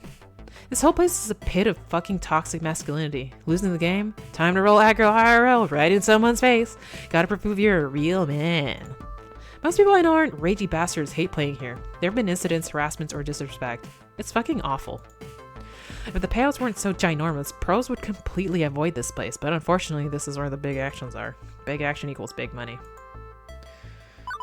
Can you get workman's comp if you get glassed? So if someone smashes a beer glass into your face, does that count as workplace injury for insurance comp purposes? I can throw down in court just as hard as I throw down in FOD. I don't need to be wasting my time there. Just as far as I'm concerned, I'm the judge, jury, and executioner. Frankly, when L7 made me attend one of these events, I tried to speak up about it, but they kept me quiet, hustled me with the threat of termination.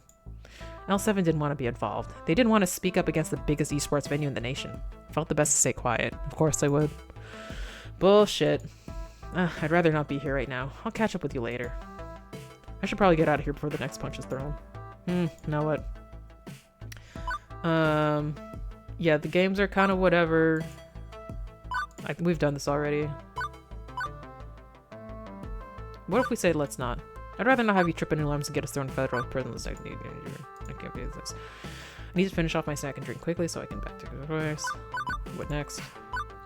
You should try their double deck. Oh, what was before this? Nice bottle of champagne. Spares no effect. No, with a special guest. You should try their double decker Deco burger. Your arteries are hardened just looking at it. I'm not sure I can stomach that. I'm too nervous about the meeting itself. Ooey gooey cheese, greasy bacon, sweaty bloody patties dripping with Deco special sauce. Now I can feel the bile slowly crawling up my esophagus. Now you know exactly how I feel just being here. Since I'm obviously not thrilled by being here, I'm going to sit back, play it cool, and drink as much champagne as they throw at us. But if you want me to lay it on them, really stir up some shit, just tag me in. I'll be waiting on the ropes. Done and done. So the staff takes care of our needs. You know, we can skip Queen Bee. Wait. It's a shame Miss Francine couldn't join us. I was looking forward to enjoying her sweet smile once more. But that said, I'm always happy to meet with, Queen Bee. You might have heard of me. I'm one of the 4 Heavenly Kings. Ah, I've heard of much of your young organization. I'm interested to see if they can supplant your former masters at L7 Gaming. I take it Francine has kept you up. Yeah, I think this will just be like the same. Yeah. I saw a few players fighting over at the tournament. He laughs. Well, it's a fighting game, isn't it? As in fighting each other with fists in real life. Ah, I take it my crack security team intervened. Eventually, not before blood was drawn. You understand, yes? We take safety very seriously at Deco's Palace. That includes the safety of our security workers. They're instructed to not intervene until it's safe to intervene for all involved. I trust them to make that call. And I'll note, we've not a single legal action pending. I can see Tanvi getting fired up as we talk, but before I'm able to redirect the conversation, she stands up, slamming her hands down on the table. It's no wonder anyone wouldn't want to press charges. Pardon? Come on! Don't play coy. You get blackballed from Deco's Palace and you're out in some very major competition. Anybody who complains gets banned. Care to explain what happened to Onslaught? I don't follow. I'm sorry, I'm not familiar with that handle. She's a NorCal FOD player, a kami of the Four Heavenly Kings, and a good friend of mine. She's one of your pending legal actions until you made it go away. Now she's banned from ever participating in a tournament. Not that she would want it anymore after how she was treated. My legal team only does what's necessary to uphold the law. I seriously hope you aren't insinuating that I don't treat all pro gamers with the utmost respect. Oh, of course not. Tanvi growls, crossing her arms, and sits back in her chair. Whatever Deco said must have hit a chord and diminished her voice for now. Oh, I wonder if Gavin would have said something at that if I actually went to go the thing to see what he saw there. I wonder what he would have thought, man. As you like. I see. Well, I'm more concerned with new business rather than old business. Mixcator, if you don't mind refocusing on current events. And this is the same. And this is the same. And this is the same.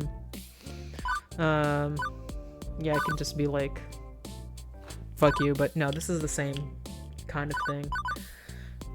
Yeah, if I respectfully decline, what she say? Appreciate your offer, but I must decline. And forthright with me, yeah, this is the same thing. What a slimy, no good, rotten ass bastard. I don't see how you can smile and make nice with that fuckhead, but I guess that's why they pay you the big bucks. I wouldn't go that far, but I make a decent enough amount not to live off pizza bagels.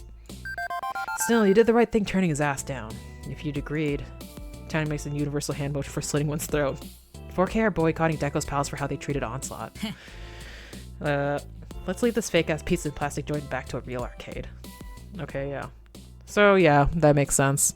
I guess you get, like, even more insight into how shitty this place is depending on who you take. Like, they'll have a different perspective on what they know. Probably the three things are different based on who you go with. So I'm assuming that if you have Naomi, you can go to the Moopies arcade thing. Naomi or Percy, you can go to the Moopie thing and they'll be like, this sucks! And then they'll have some extra perspective on that.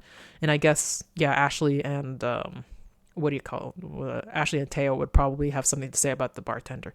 I wonder what's up with that. They would probably be able to tell you what's up with the USB drive thing. Huh. Oh well.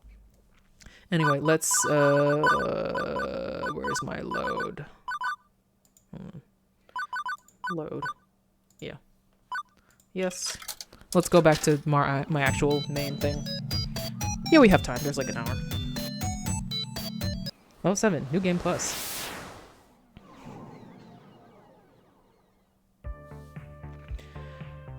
It's a distant future year, 20XDX, and for the first time I'm entirely in control of my destiny. I'm no longer merely working in an arcade, now I'm working on my future. Which admittedly still involves working in an arcade, but still, my future.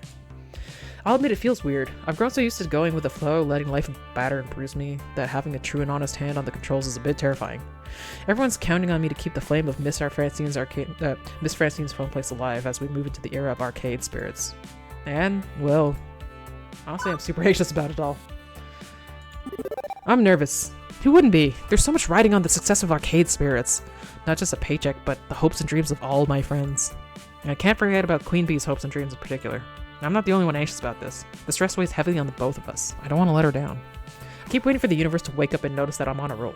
If fickle fate could take away the funplex, what could it do for the arcade spirits? I know that's hardly a constructive attitude to have, but anxiety is rarely a logical thing. You can know the truth while your nerves tell you something else entirely. Now that's all that's left is to get through the opening day without incidents. Oh, we're opening! Shit, look at us! I arrived early that morning to go over any last-minute preparations and make sure everything is in order. Plus, Juniper was sick of watching me pace back and forth at home after breakfast. So she lovingly shoved me out of the apartment and told me to be productive. Now I stood in awe of the building, the dream I poured my heart and soul into. I still barely believed in myself. I paused a moment to let the reality of finally hit me and then stepped into my destiny. Pushing open the doors to Arcade Spirits, I was greeted by relative peace and quiet.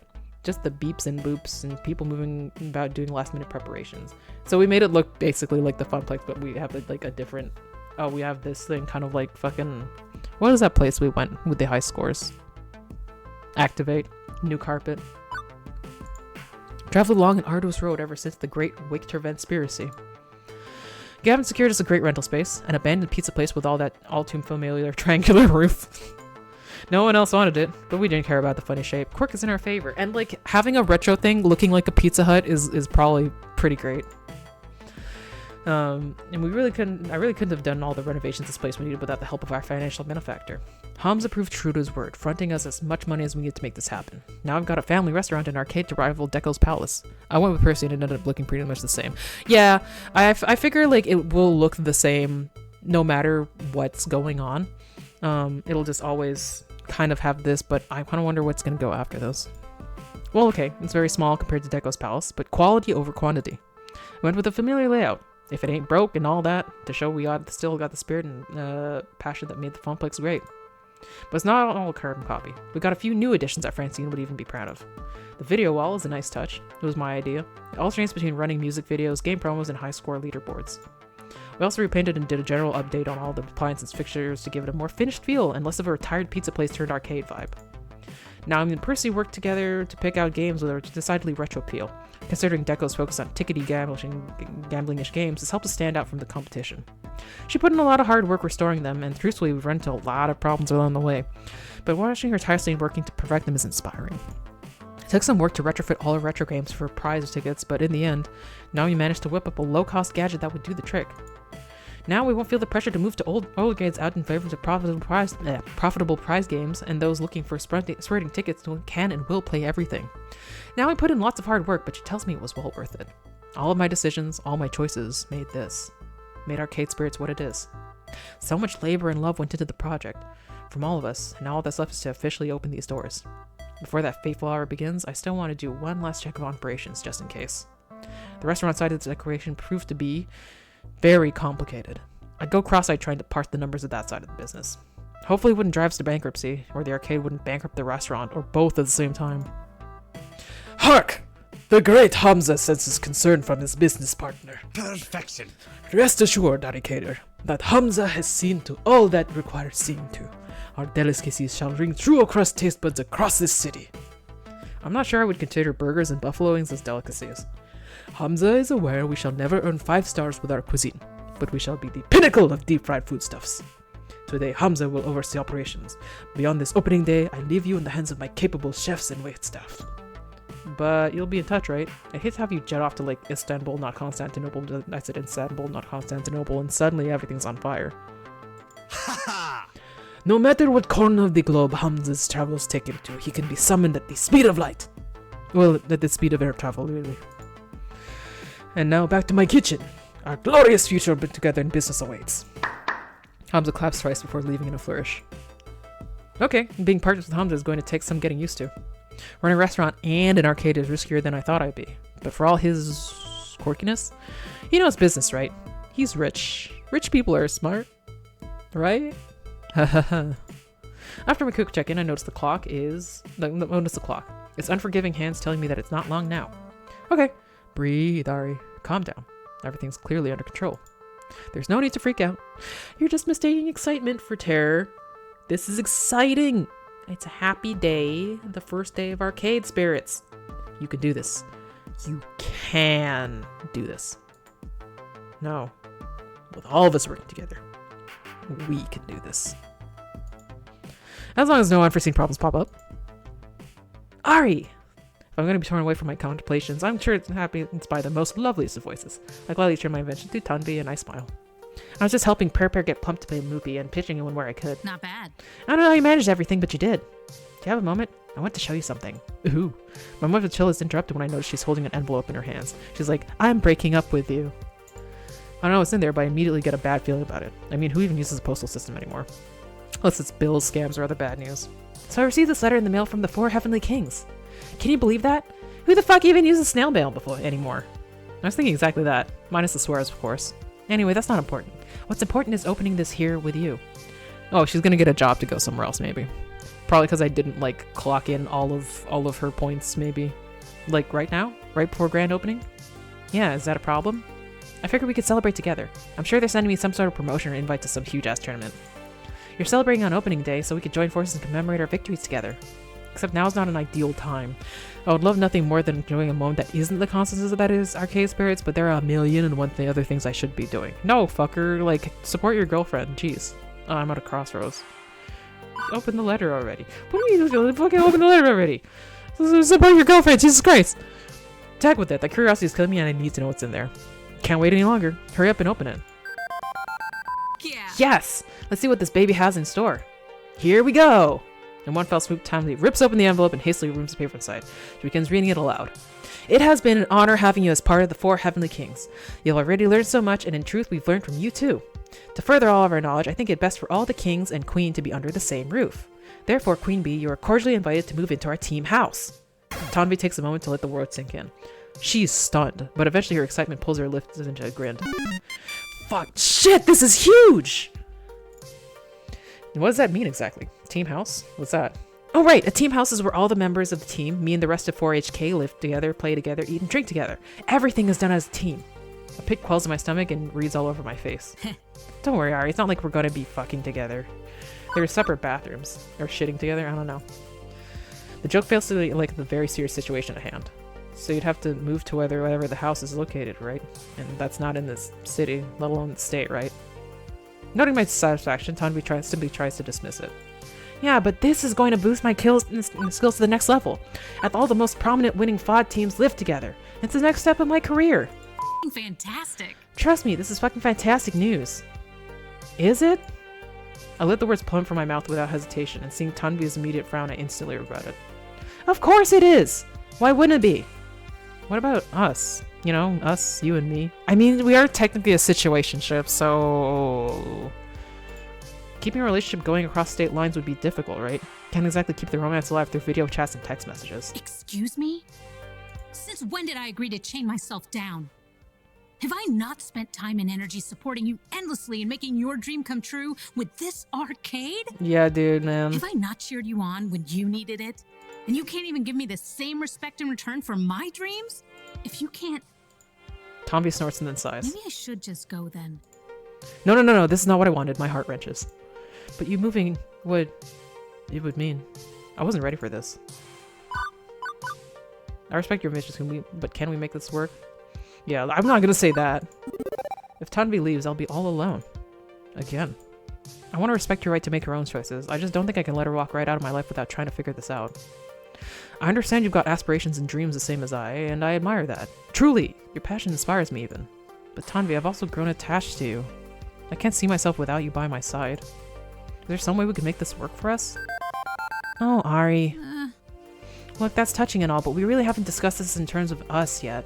And here you are talking about being together forever. Along with all that lovey-dovey bullshit. Remember, we talked about keeping this strictly label-free. We did talk about that. I really don't feel comfortable with all this talk. But I love you. Oh, wow, dude. That's the honest truth of it. Even when we agreed to part ways, I love her. And she probably doesn't want to hear that, but I couldn't help myself. I could no longer fight those feelings. Maybe you don't feel it, but I can't deny my heart. I know we haven't really talked about this since the beach, and maybe you feel entirely different. But ever since then, I've grown deeper and more fond of you in each and every passing day.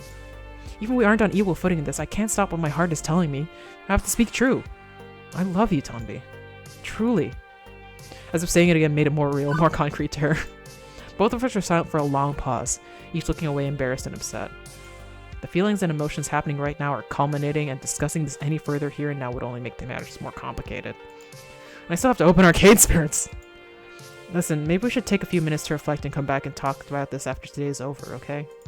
Problem is that I have to open the doors like 15 minutes ago. This arcade is important to me too, and I need to focus my attention on it for a moment. Fine. Whatever, it doesn't matter. We'll talk later, maybe. Before I can apologize or anything else, Tanvi dismisses herself from the conversation. That was a fucked up conversation. I'm starting to wish I'd burned down the post office this morning. I can't handle this right now. As much as I want to stop everything and sort through this mess, I've got a job to do today. There will be time to patch things up with Queen Bee. Presumably. At least I can try to put this turmoil behind me so I can focus on the first day of Arcade Spirits with a smile. Despite reeling from that incident just now, despite my nerves, I'm ready to do this because I have to be ready. No choice. I've got big plans for the opening ceremony. I'm gonna open the doors and give my prepared speech to the gathered masses and stay on hand to greet gamers as they enter. Stepping to the forefront, I grasp the door handles and throw the gates to Arcade Spirits wide. Welcome, friends. Welcome to Arcade Spirits. Welcome! Welcome to all of you. I hope that...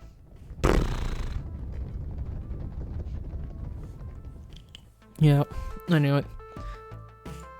I don't even have time to finish one line of my big dramatic speech. The crowd spills through the doors and runs right past me, eager to get to the games.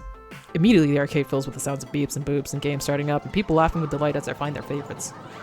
Well, there goes my entire opening ceremony plans out the window. I had all sorts of stuff planned, but if folks just want to get to gaming, then who am I to argue? After a few minutes of final checks around the place, I decided to move into Phase 2, meet and greets around the arcade. I walked the arcade like I did in my 4 attended days, talking with folks and making sure everything's running smoothly. Although I could probably track down Queen Bee too. Assuming she wants to talk yet, which may not be the case. Arcade Spirits is my domain, open to my exploration. Where should I visit first? Okay, so... Gavin and Percy. Now we're fixing Teo's dance game, which seems to have crashed. That seems like a problem, so I think I'll do this and then go to Queen Bee.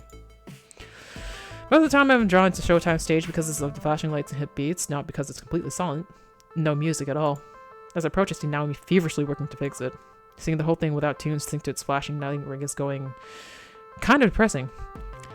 And listening to Naomi mutter as she works, she undoubtedly feels the same way. Oh, this was working fine earlier! Why isn't it working now? Oh! Fortunately, Teo is proving surprisingly knowledgeable about the inner workings of his favorite game. You may need to re-image the hard drive. I know some gray area websites where we can get a replacement copy of the files if needed. Of course he would. People who are super into DDR can like make their own rigs at home sometimes, I swear to God. This is the 3rd release version of Showtime Stage's software, right? Those are easier to come by than the more modern 4th version, oddly enough. The files aren't the problem. I think the hard drive itself was damaged in shipping, and if so, well, I might not be able to dance at all today. I have to order a new part. I'm sorry, there were so many games to get up and running that I must have missed this ticking time bomb of hardware failure. Hey, it's cool. I don't need to get my groove on all the time. Showtime Stage is one of our flagship games. It's flashy, it's exciting, and Tails' dance move brings the crowd in. Getting it working for opening day is a priority. Teo, do you know any sources? Yeah, let's see if Teo knows any sources. If you know where we can get the files discreetly, what about the physical drive? Teo, do you know where we could, pilfer one? As a Showtime Stage community manager, of course, I cannot advocate third-party mods and official Showtime Stage hardware. But I could probably hook you up with a few friends in town who could build your own homebrew replacement hardware. I bet I could wrangle up something that'll keep us rolling for a few days while Naomi orders a true replacement from corporate HQ in Japan. Yeah! That'd work. I bet I could doctor it to look official too, just in case. I'll make some calls. You can count on me. We'll have this running in an hour or two. There we go. So it'll take a bit of time, but we'll get our stage back in working order. Good, good. Maybe we'll get through opening day without any major problems aside from this and my fucking breakup. Before I go, I spot a gamer who's been watching, super curious about what's going on. Hey, is Showtime Stage really hosed? For now, yes, but we'll have it fixed up as soon as we can. Oh man, I want to get my groove on. That's a bummer. I might just know a guy who knows a guy who can get your replacement super cheap. Or like, any game you want. Anything. As long as don't ask too many questions. I'm getting the feeling I'd be asking lots of questions. Generally, when people don't want questions asked, there's a lot of questions that should be asked, yes. Yeah, but I'm just full of questions. Why is the sky blue? Where do babies come from? Are you a cop? Those sorts of questions. But really, are you a cop? Hey, I'm not one of those pigs, no way. Don't worry about it. You'll need my connection. You just look me up, okay? I'll be here all day. I like this place. It's got a little bit of everything. I'll come back later to wow the ladies with my hot style. Later. That was odd. But as he facing back to the crowd, I decide to move on. Where should I finish next? Hey, near the center arcade, Ashley's showing off her new cosplay to Queen Bee. Oh, wow. Wow, just wow. She's been keeping it a total surprise from us, working in secret on it. Impressive stuff. Seems to attract the attention of a brand new customer at least. I think I remember them from Deco's Palace, when I was getting some fries and someone was hogging the bartender's attention. Hey look, Ari! A real life, in the wild newbie! Hiya! Welcome to Arcade Spirits! We're so happy to have you join us for opening day! Thank you. As much as I like to pull Queen Bee aside and talk things over with her, it's probably best not to air any dirty laundry in front of the customers. I'll just wait until it's a more opportune moment. Child, yes, you, young one. Tell Ari here what you told us. That I've, never used a joystick before in my life? I mean, I've mostly been to Deco's Palace or played games on my phone. Touchscreens and stuff, that's all. I've never really been much of a gamer, but all my friends are here today, so I was figuring I might try one out. Whoa. Never! Not even once played on a joystick. Can you believe it? Yes, we've all been there. No point in faulting them for it now. But that's too cute. To be young and innocent again. And don't worry about it at all. Arcade Spirits is the right place to learn. We're a friendly, inviting sort of arcade. No mad skills required. Here, it's all about having fun. Oh yes, and you know what's super fun? Learning how to play Fist of Discomfort. Trust me. Want to go a few rounds? I'll even spot you some tokens. Seeing Tanvi's con, Ashley quickly tries to offer something else. Or you could just join me for a round or two TMNT. Nothing like a friendly, cooperative brawler game to ease you into things. Nope, no way. Best way to learn is to jump head first into the deep end, I say. No regrets, just mashing buttons and moving that joystick. And when you're starting with the hottest title, you've got a built-in community to learn from right at your fingertips. But turtles. Turtles who are ninjas. I'm gonna save real quick because I feel like they're gonna make me choose. And I think the good idea really is Ashley's thing, but I do want to not make my girlfriend mad. Looks like I might need to jump in and persuade this kid to choose a game. They look like a deer trapped in headlights. Stuck in the crossfire. You want hot arcade action? Okay, so it depends on... it's just something else. Yeah, it depends what he wants, so let's see. No guts, no glory. Fist of Discomfort is the heart of any arcade scene, and there's no better teacher than Queen Bee of the Four Heavenly Kings. On cue, Tanvi strikes a pose. Yeah. You'll become my very young apprentice. I shall name you Darth Newbie. Hey, go easy on the kid, yeah. They're not fodder. Yeah, I promise not to whip him too badly. Come on, let me show you the ropes! Ropes? There are ropes involved? Oh, jeez. And gone. There goes my chance to talk with Tanvi. Although, I'm not sure she wants to talk with me right now anyway. Another time, perchance. That poor newbie. Oh my! Oh my, this is gonna be brutal. But also super fun to watch, like Gallagher smashing watermelons. I'm gonna go watch the slaughter and then wander the floor and then do the good old meet and greet. Tending to the floor just like the old days. It's good for the manager to be out and about on opening day, right? That's the spirit! See you out there! It's about fun and tickets! Oh yeah. Time for me to move on. Okay, let's do a quick save. Wait, if I load... Hold on, okay, let's actually save, like, I'm gonna go all the way over here so I don't... I'm gonna load... Will I actually get to talk with her if I pick something else? Friendly fun, Ashley's right. Let's start you out right. 2 buttons, 1 stick, endless fun. Ashley, you want to show our new friend the majesty of Newton's aim after famous painters? Yes! Oh, do I? Let's go beat up some conveniently bloodless robot ninjas and get shell-shocked. Oh, okay. Sure, lead the way. Newbie seems happy with the decision, even if it's just because I get to play with Ashley, who's a bit less intimidating. Ah, shit, I was looking forward to decimating that newbie quite a bit.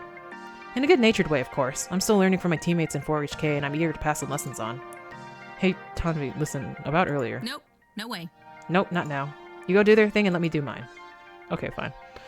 So it didn't actually fucking... It didn't actually happen. Where were we? And we'll use this. Yeah. Okay, so let's save this properly because I'm definitely gonna lock in that one. Return. Gavin Perez. Oh, we can actually see everybody. Seeing as we decided to open the new arcade and restaurant in time for the lunch rush, it's difficult to spot Gavin and Percy in the crowd. But I managed to find them, having sandwiches and chatting. Tanks. Completely tanked. Much obliged. I'm glad for your little tip. I was ready to invest a good chunk of my pocket in that company. All my hard work would have tanked right alongside it. This is powerful, of course, where my siblings stash up technology companies. It's a pump and dump. In essence, they stir up excitement in the acquisition, then drop once it goes cold. Wow.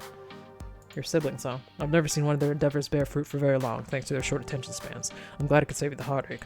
Apologies. No offense. I think I can handle a few accidental heart-related puns without going into cardiac arrest, my good fellow. Fun. But it's good to avoid a pothole in the road of finance, yes? All the better for the charities who will eventually profit from my own loss. I approach them in what seems to be a natural lull in the conversation, although talk of finances in and of itself is quite a downer. So, stock market talk? Ah, indeed. Indeed. I like to do my trades in the morning before I come to the arcade. Get all that bother over with so I can focus on Moopy. Afraid we're being astoundingly boring at the moment, Ari. Just two overly serious gentlemen talking about finance. That's fine. I'm adulting at 100% and 10% efficiency today, having started a new business myself. I should probably learn about, like, how money works. Oh, what would you like to know about?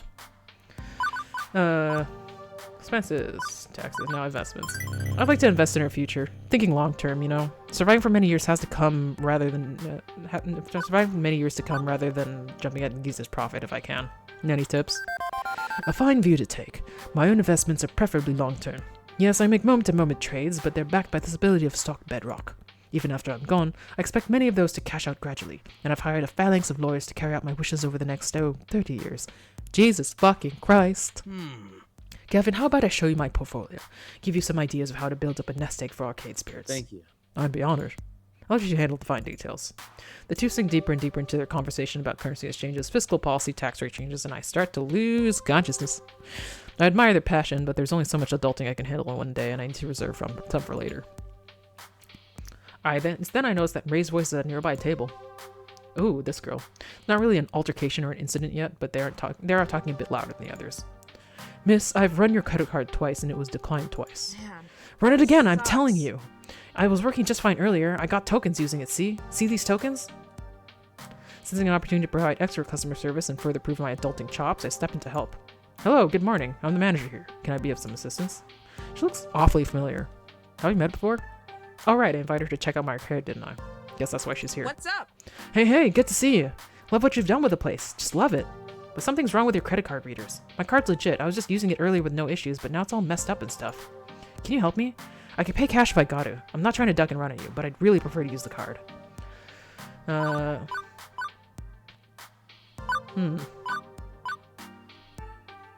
Is that really the thing to do?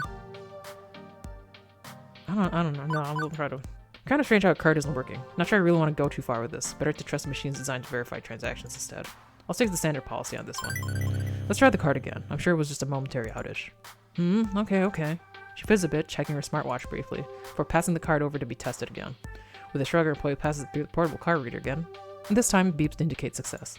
See? No problem. No problem at all. Hey, thanks for your help. Big thanks. I'm really looking forward to playing these games. I can't believe how much sweet retro stuff you have. Happy to help. Huh, I guess it really was just a momentary outage. With that matter settled, it's back to wandering the arcade. Where to next? Before I continue my wanderings, Gavin pops up directly in my path. Stop whatever you're doing and look towards the doors without making it look like you're looking for anyone specific. Oh, what? Okay, what am I pretending not to be looking for? Miss Jeanne Defame. I have no idea who that is. The top arcade critic in the city. Her reviews can make or break an arcade easily. I didn't think she'd be coming today, as normally some little independent arcade is beneath her interest, but apparently she's made an exception. If we don't want to end up smeared across every website she writes for, I suggest you go play nice and show her all the positives of arcade spirits. Okay, I'm on it. Best foot forward. She's the redhead near the entrance with the handbag. Best of luck. I easily spot her thanks to Gavin's cues. I was like, how are we supposed to know? Considering this morning lacked the usual chaos I experienced on my first day at the Funplex, I'd say we're off to a great start, and I'm sure this reviewer will appreciate that. Wearing my most professional smile, I stroll over to the entrance. Oh god. You! I remember you! Oh no. Oh no. My dear wonderful Josh had a miserable time in your arcade at the birthday party. You just stood back and let that horrible woman say terrible things about me. Well, this arcade was fun while it lasted. Might as well burn it all down to the ashes and build a new arcade on those ashes 100 years from now after this blows over. Before I can try to defend myself, she holds up a hand to stop me. Now, while I seriously question the wisdom of allowing you to run an arcade, and would love nothing more than to give you a 0 stars and walk away immediately, I am unfortunately committed by ethical standards to stand properly review your establishment in a relatively unbiased fashion. So as unpleasant as this may be for both of us, I suggest we remain professional, even if you dug yourself a rather deep hole to climb out of, in my view. Understood? Even if I want to go on a ride or tour route, I've got to think of the arcade. This isn't some rando angry parrot, not this time. I feel like chewing ground glass, but I need to swallow my pride on this. Understood. Excellent. What I need from you now is to stay out of my way. No special treatment or consideration. I need to observe your arcade as a disinterested outside party so that I can judge your facility and atmosphere. But rest assured, if I see some egregious mistake, I will bring it to your attention. Pointedly. My readers likewise will become very aware of your shortcomings. I do my best to support consumer activism, and that requires absolute honesty in any difficulties I observe. So until such time as I require you, I suggest we speak no further. Agreed? Sure. Fine. As you were, then. Wonderful, just wonderful. Not only does she hate us right off the bat, but I can't even leap to the defense of what we've built here without antagonizing her further. I may need to talk with Gavin about how to save Arcade Spirits from an inevitable negative review. Nothing else I can do now but pray to the arcade gods that everything from here goes on out perfectly. Once again, I wander the floor, but this time while it's all smiles and pleasures for you on the outside, I'm left all alone battling my thoughts. This is certainly not helping my anxiety, mind you. So I wonder if you cashed in that thing before and you didn't get Queen Bee to yell at the kid, would it be different? I don't know. Being under a magnifying glass means anything that can go wrong will go wrong in spectacular fashion, reported across every arcade enthusiast west side in existence. No wait, stop. Bad thinking. Don't assume that things will go wrong. Besides, the morning wasn't too eventful. Who's to say the afternoon will be a disaster?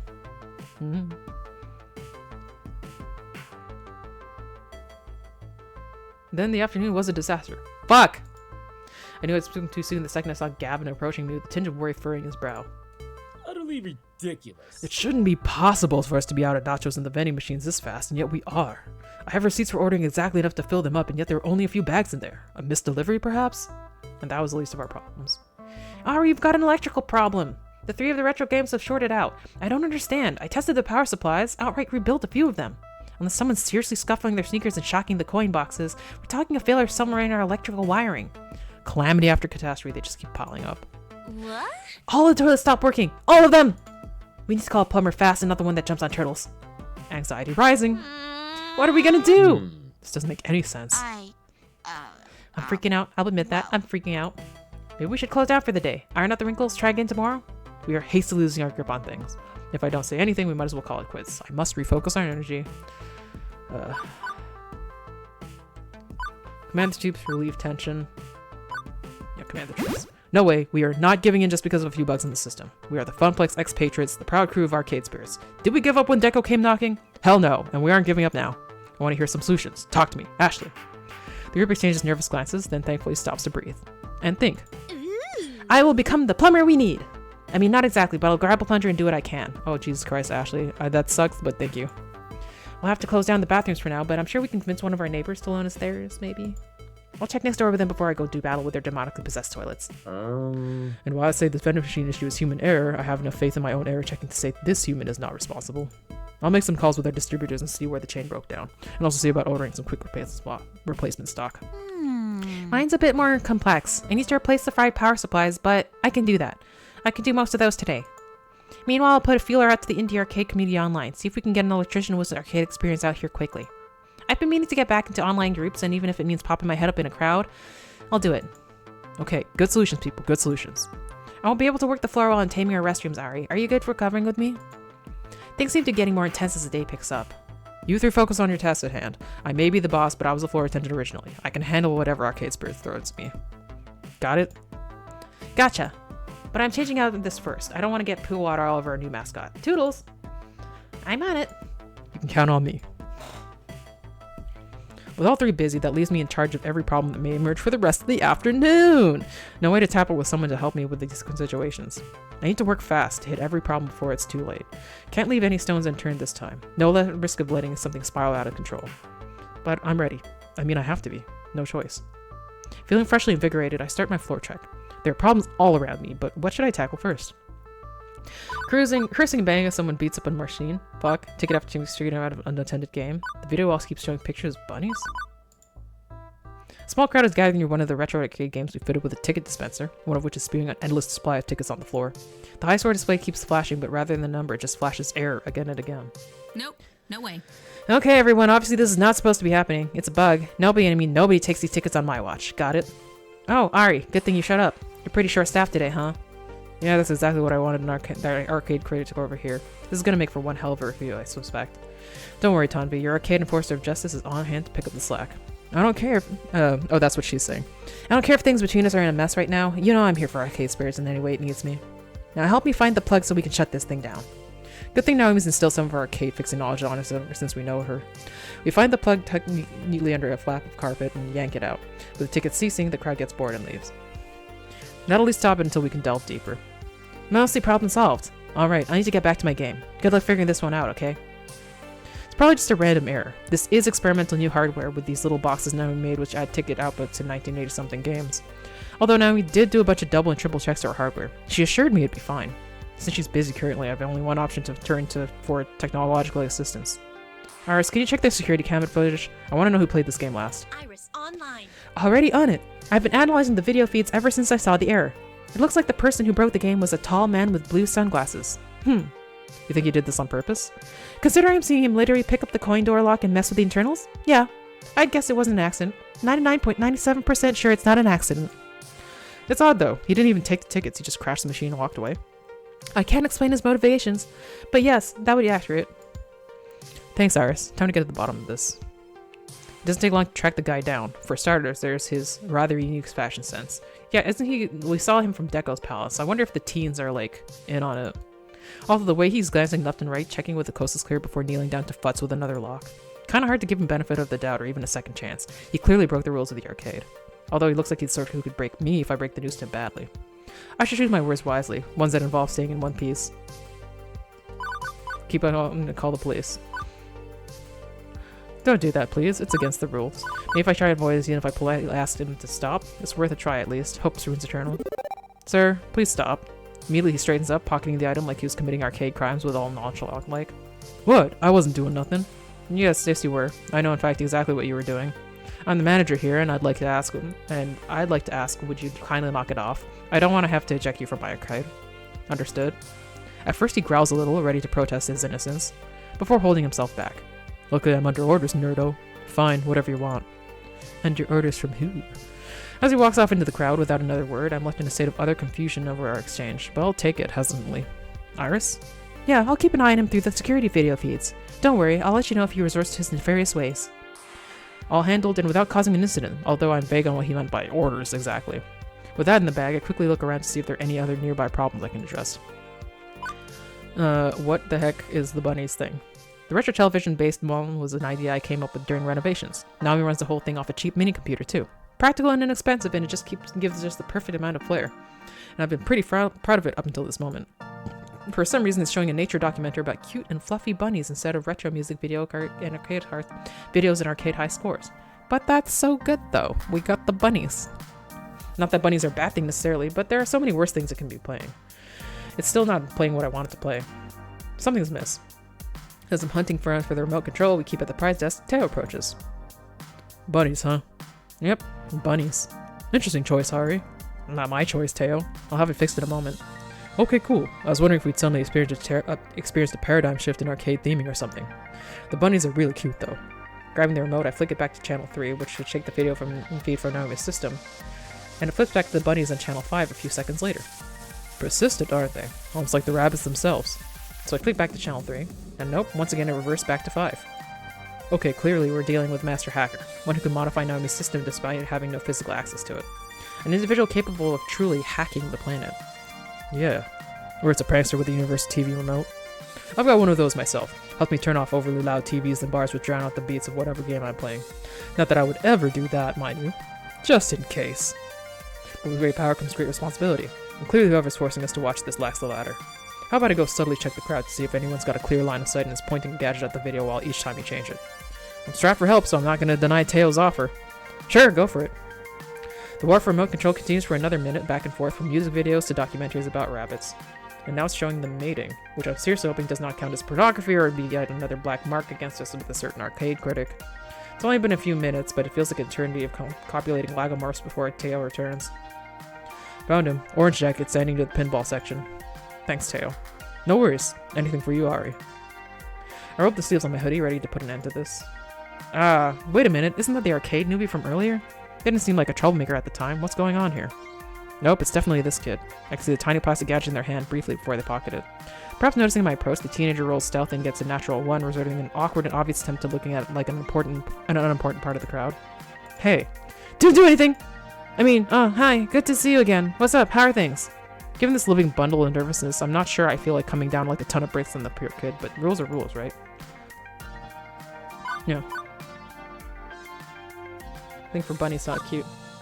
Excuse me, would you kindly stop doing that? I'm sorry, but I know you're the one chained to the TV channel. I'm not! I mean, you are. But it's okay, it's not really a big deal. If you kindly stop doing it from now on, we can let this go. It's not like you did anything seriously wrong, okay? Just stop changing the channel. Okay, sorry. I wasn't trying to cause trouble, I mean, I was, but... Never clear my mind, okay, I'll stop, thank you, bye. Aw. And they're gone, slipping back into the crowd. That was weird. What's going on here? I decided to look around a bit more, hoping for some clues. What trouble should I investigate next? Cursing and banging. That's a normal thing.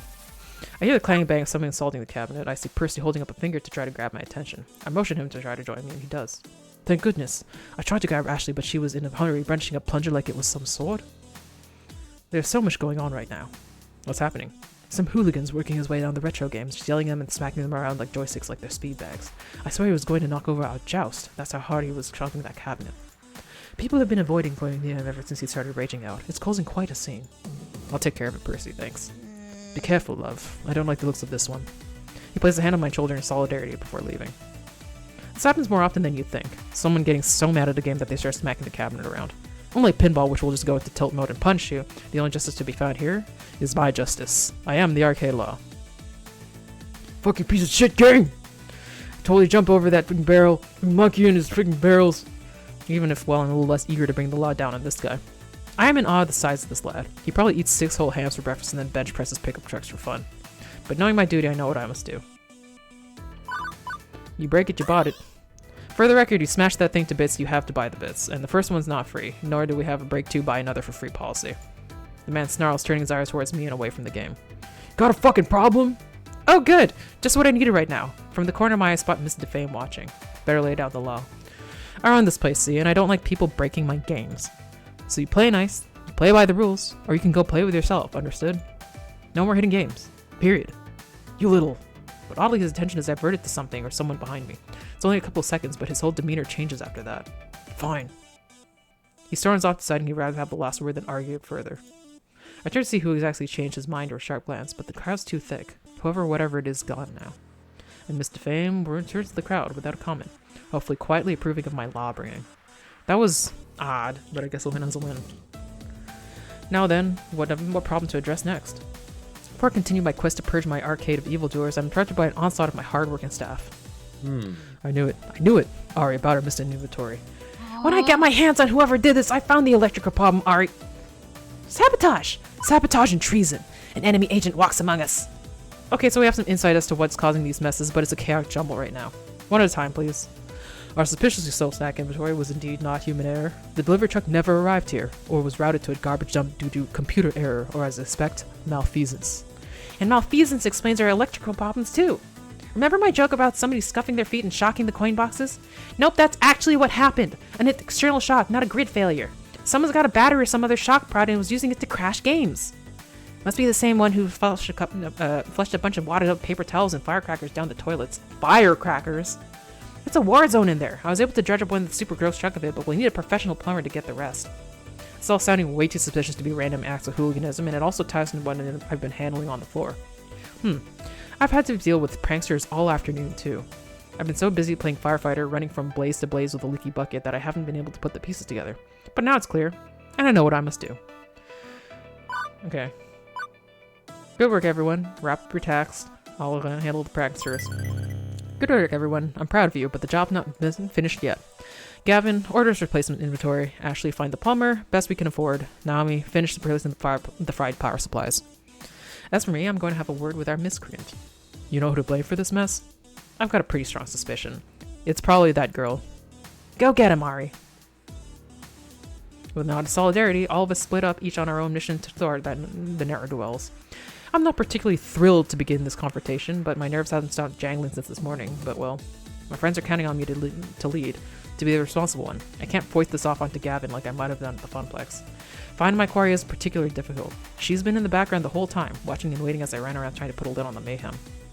Her eyes study May's approach, grinning ear to ear. Hiya. Hi. Hello there. Figured it out, huh? Yeah, I can't say I understand the why, but at least I know the who. The matching fashion style was a pretty big clue. Oh yeah, this was also on the TV in the fucking, whatchamacallit, the not Penny Arcade Expo. I guess a formal introduction's in order. Yeah, okay. The name's Sue. Natural-born leader, hacker extraordinaire, and leader of the Ghost Monsters, the hottest gang on these streets. Pleased to meet ya. She playfully curtsies, her wicked smile never ceasing. And She doesn't yeah, look too I guess wicked. my friends were a little wild and crazy, leaning a bit heavy on the pranks. But clearly, you were cool with that, since you didn't kick any of us out. I respect that. I really do. Shows you know it's all in good fun. Oh, so if I kicked anybody out, it would have been like game over? Man. Let me make it up to you, okay? Sue steps back and taps a button on her smartwatch. And the crowd of gamers, her whole gang, assembles. Gang, this is... What's your name again? Mixcator. Gang, this is Ari. How did you get... Okay. Gang, this is Ari. Ari, this is Inky, Blinky, Pinky, and Clyde. I love that. Miss Pac-Man over here. Now then. She turns to face her ghost monsters. You're all very, very naughty, and I'd say they're owed an apology for a big fat I'm sorry from each of you. Don't you agree? Each of them mumbles a semi-coherent, semi-sincere apology. Yeah, whatever, sorry. Real sorry. Gosh, I'm so sorry, Mixcator. Sorry. When they finish, Sue faces me once again. There. Everybody's sorry, which means everybody's forgiven. Correct? Because, and this is me being real with you, I like this arcade. I really do. It beats the crap out of Deco's Palace, that's for sure. I can easily see this being our new home, you know? I admire what you've done with the place. It's totally awesome, and I'm really looking forward to coming back. Again and again. I definitely don't want to end our first day here on a sour note. No. I'm so glad we can communicate like adults. Apologize for being naughty and move on.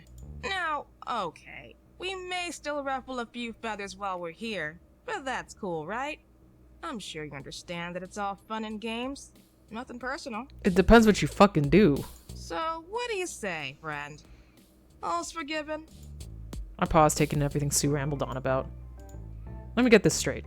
You scare our customers, mess with our television sets, smash up and short-circuit our games, clog our toilets, redirect our mail orders, expect a second chance to cause trouble after I already let your first wave of chaos slide, mess with our ticket payout systems, and you want me to smile and let you come back tomorrow. My words barely phase her, that grin still lingering. Yep, yeah, that sounds about right. I love this arcade, and I think we could be great friends. What do you say, partner? Waiting for my response, she holds a fist to bump. What the hell? LOL, no, get out. If you truly love this arcade, you have to stop causing problems. Look, I'm sure you're all good kids at heart, but if I let you hang around here and just cause more problems, it's no good for any of us. If you sincerely love arcade spirits, you'll understand I can't let you ruffle feathers, as you put it. I need to make sure everyone's having a good time. Well, yeah, I mean, I get that, right? So I might be willing to offer you another chance if you promise you'll follow the rules from now on. That's the best I can do, okay? No helping it. Well, I'd like to work with you here, really, but promise is kind of a steep ask. Something's wrong. I'm pretty empathetic sort of person. I can tell when someone is being legit with me, and she's clearly genuine about wanting to come back, but seems conflicted. How hard is it to not hack machines and run wild? Why would that be a problem? Okay, see, normally I give you my word. Word is bond, but, well, no ifs, ands, or buts. I need your word if I'm gonna rebuild trust with you. We don't need to have to get the police involved here. We can keep this between us, right? Sue raises an eyebrow at that. Whoa, put the brakes on. Bad idea, friend. Really bad idea. You don't want to even think about getting the cops involved in this. No. No, we don't really fuck with the cops, to be honest. Because, and this is me being honest with you because we're on such good terms, it won't do you any good. We'll be out and back on the streets within a day. What? We've got friends in high places. We don't sell drugs or weapons. We sell information. And information, as a currency, is far more valuable than what other gangs trade in. Is she Deko's daughter? They only mentioned that in like the kind of like small bad end, but that would make sense why she would be out of jail like right away, and like she has information and shit. So if we're doing this, we don't involve the pigs. Any problems? You come to me direct. That's my rule.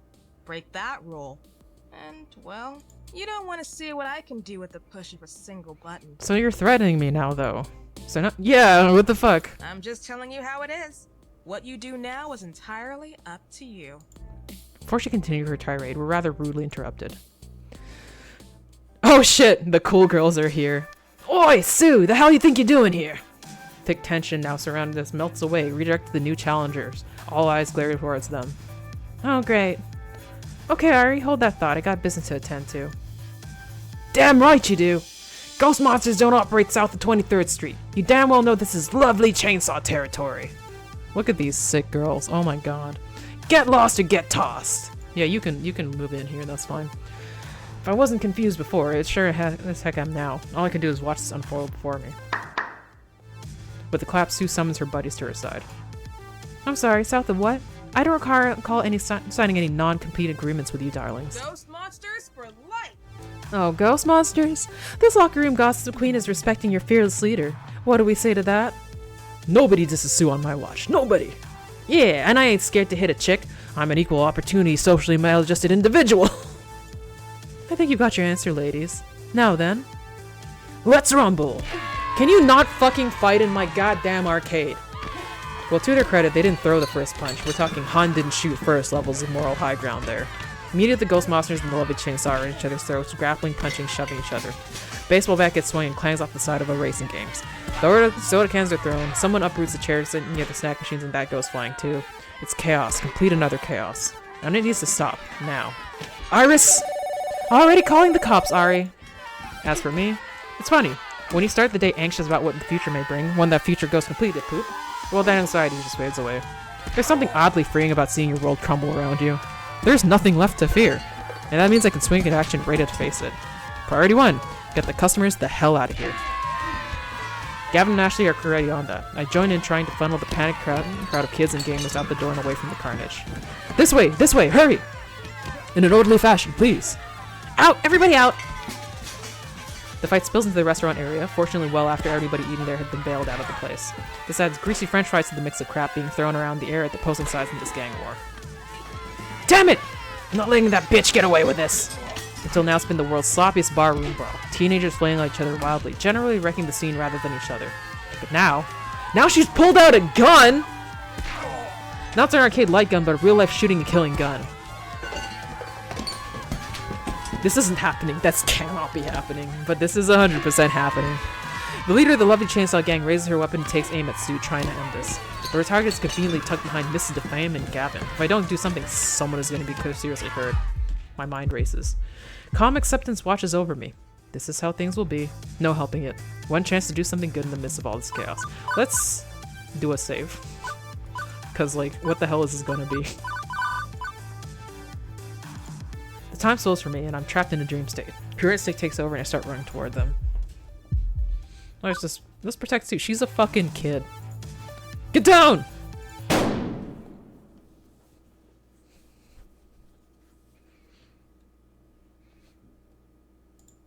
Whoa. Holy shit, what did you? I was aiming for Sue. Pigs! Pigs! Run for it! Stay cool and wipe the footage first. Do it! Stay with us, Ari. Stay with us. Help is on the way.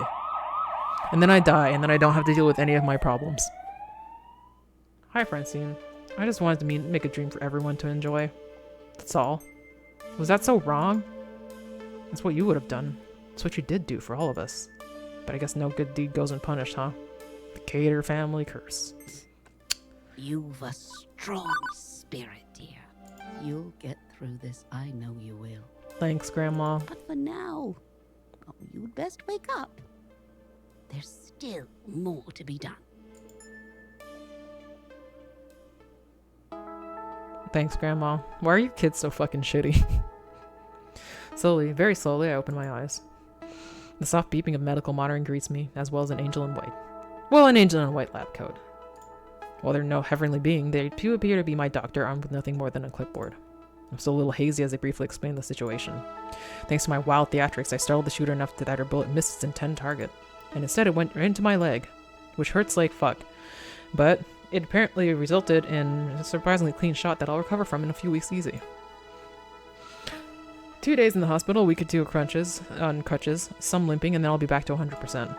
More importantly, nobody died. I can live with this momentary pain if someone else gets to live, period. So, could have been better. Could have been worse. The doctor, having given me the report, leaves to treat other patients, but before they do, they inform me I have a visitor. At least there's a plus side. I wonder who it is. Tanvi storms into the room and proceeds to stand before me. Her arms are crossed defensively and her brow furrows. She's visibly upset. I have a feeling like I'm about to get reamed for what I did. I admit, maybe it wasn't the smartest thing, jumping in front of a bullet, but I can't do it now. I do appreciate the callback from the fucking, cupcakes thing. I'm prepared to the consequences as I brace for impact. You dumb. You just... Her words falter as she tries to best to keep her composure. Her frown softens. You had me so worried. Tears roll down her cheeks and she immediately wipes them away. Don't do anything that's stupid ever again. Seriously, I can't believe you jumped in front of a bullet. Yeah. You realize you aren't some action hero, right? No. This brings a smile to my face. Yes, the harsh realization is sitting in. And I promise I won't do it ever again. I wouldn't promise that. To me. Okay, maybe to her. Okay, I swear.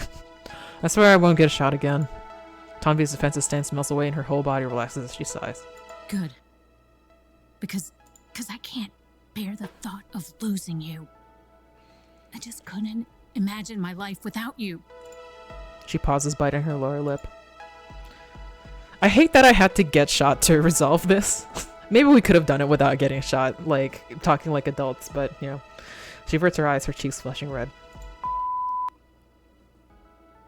I love you.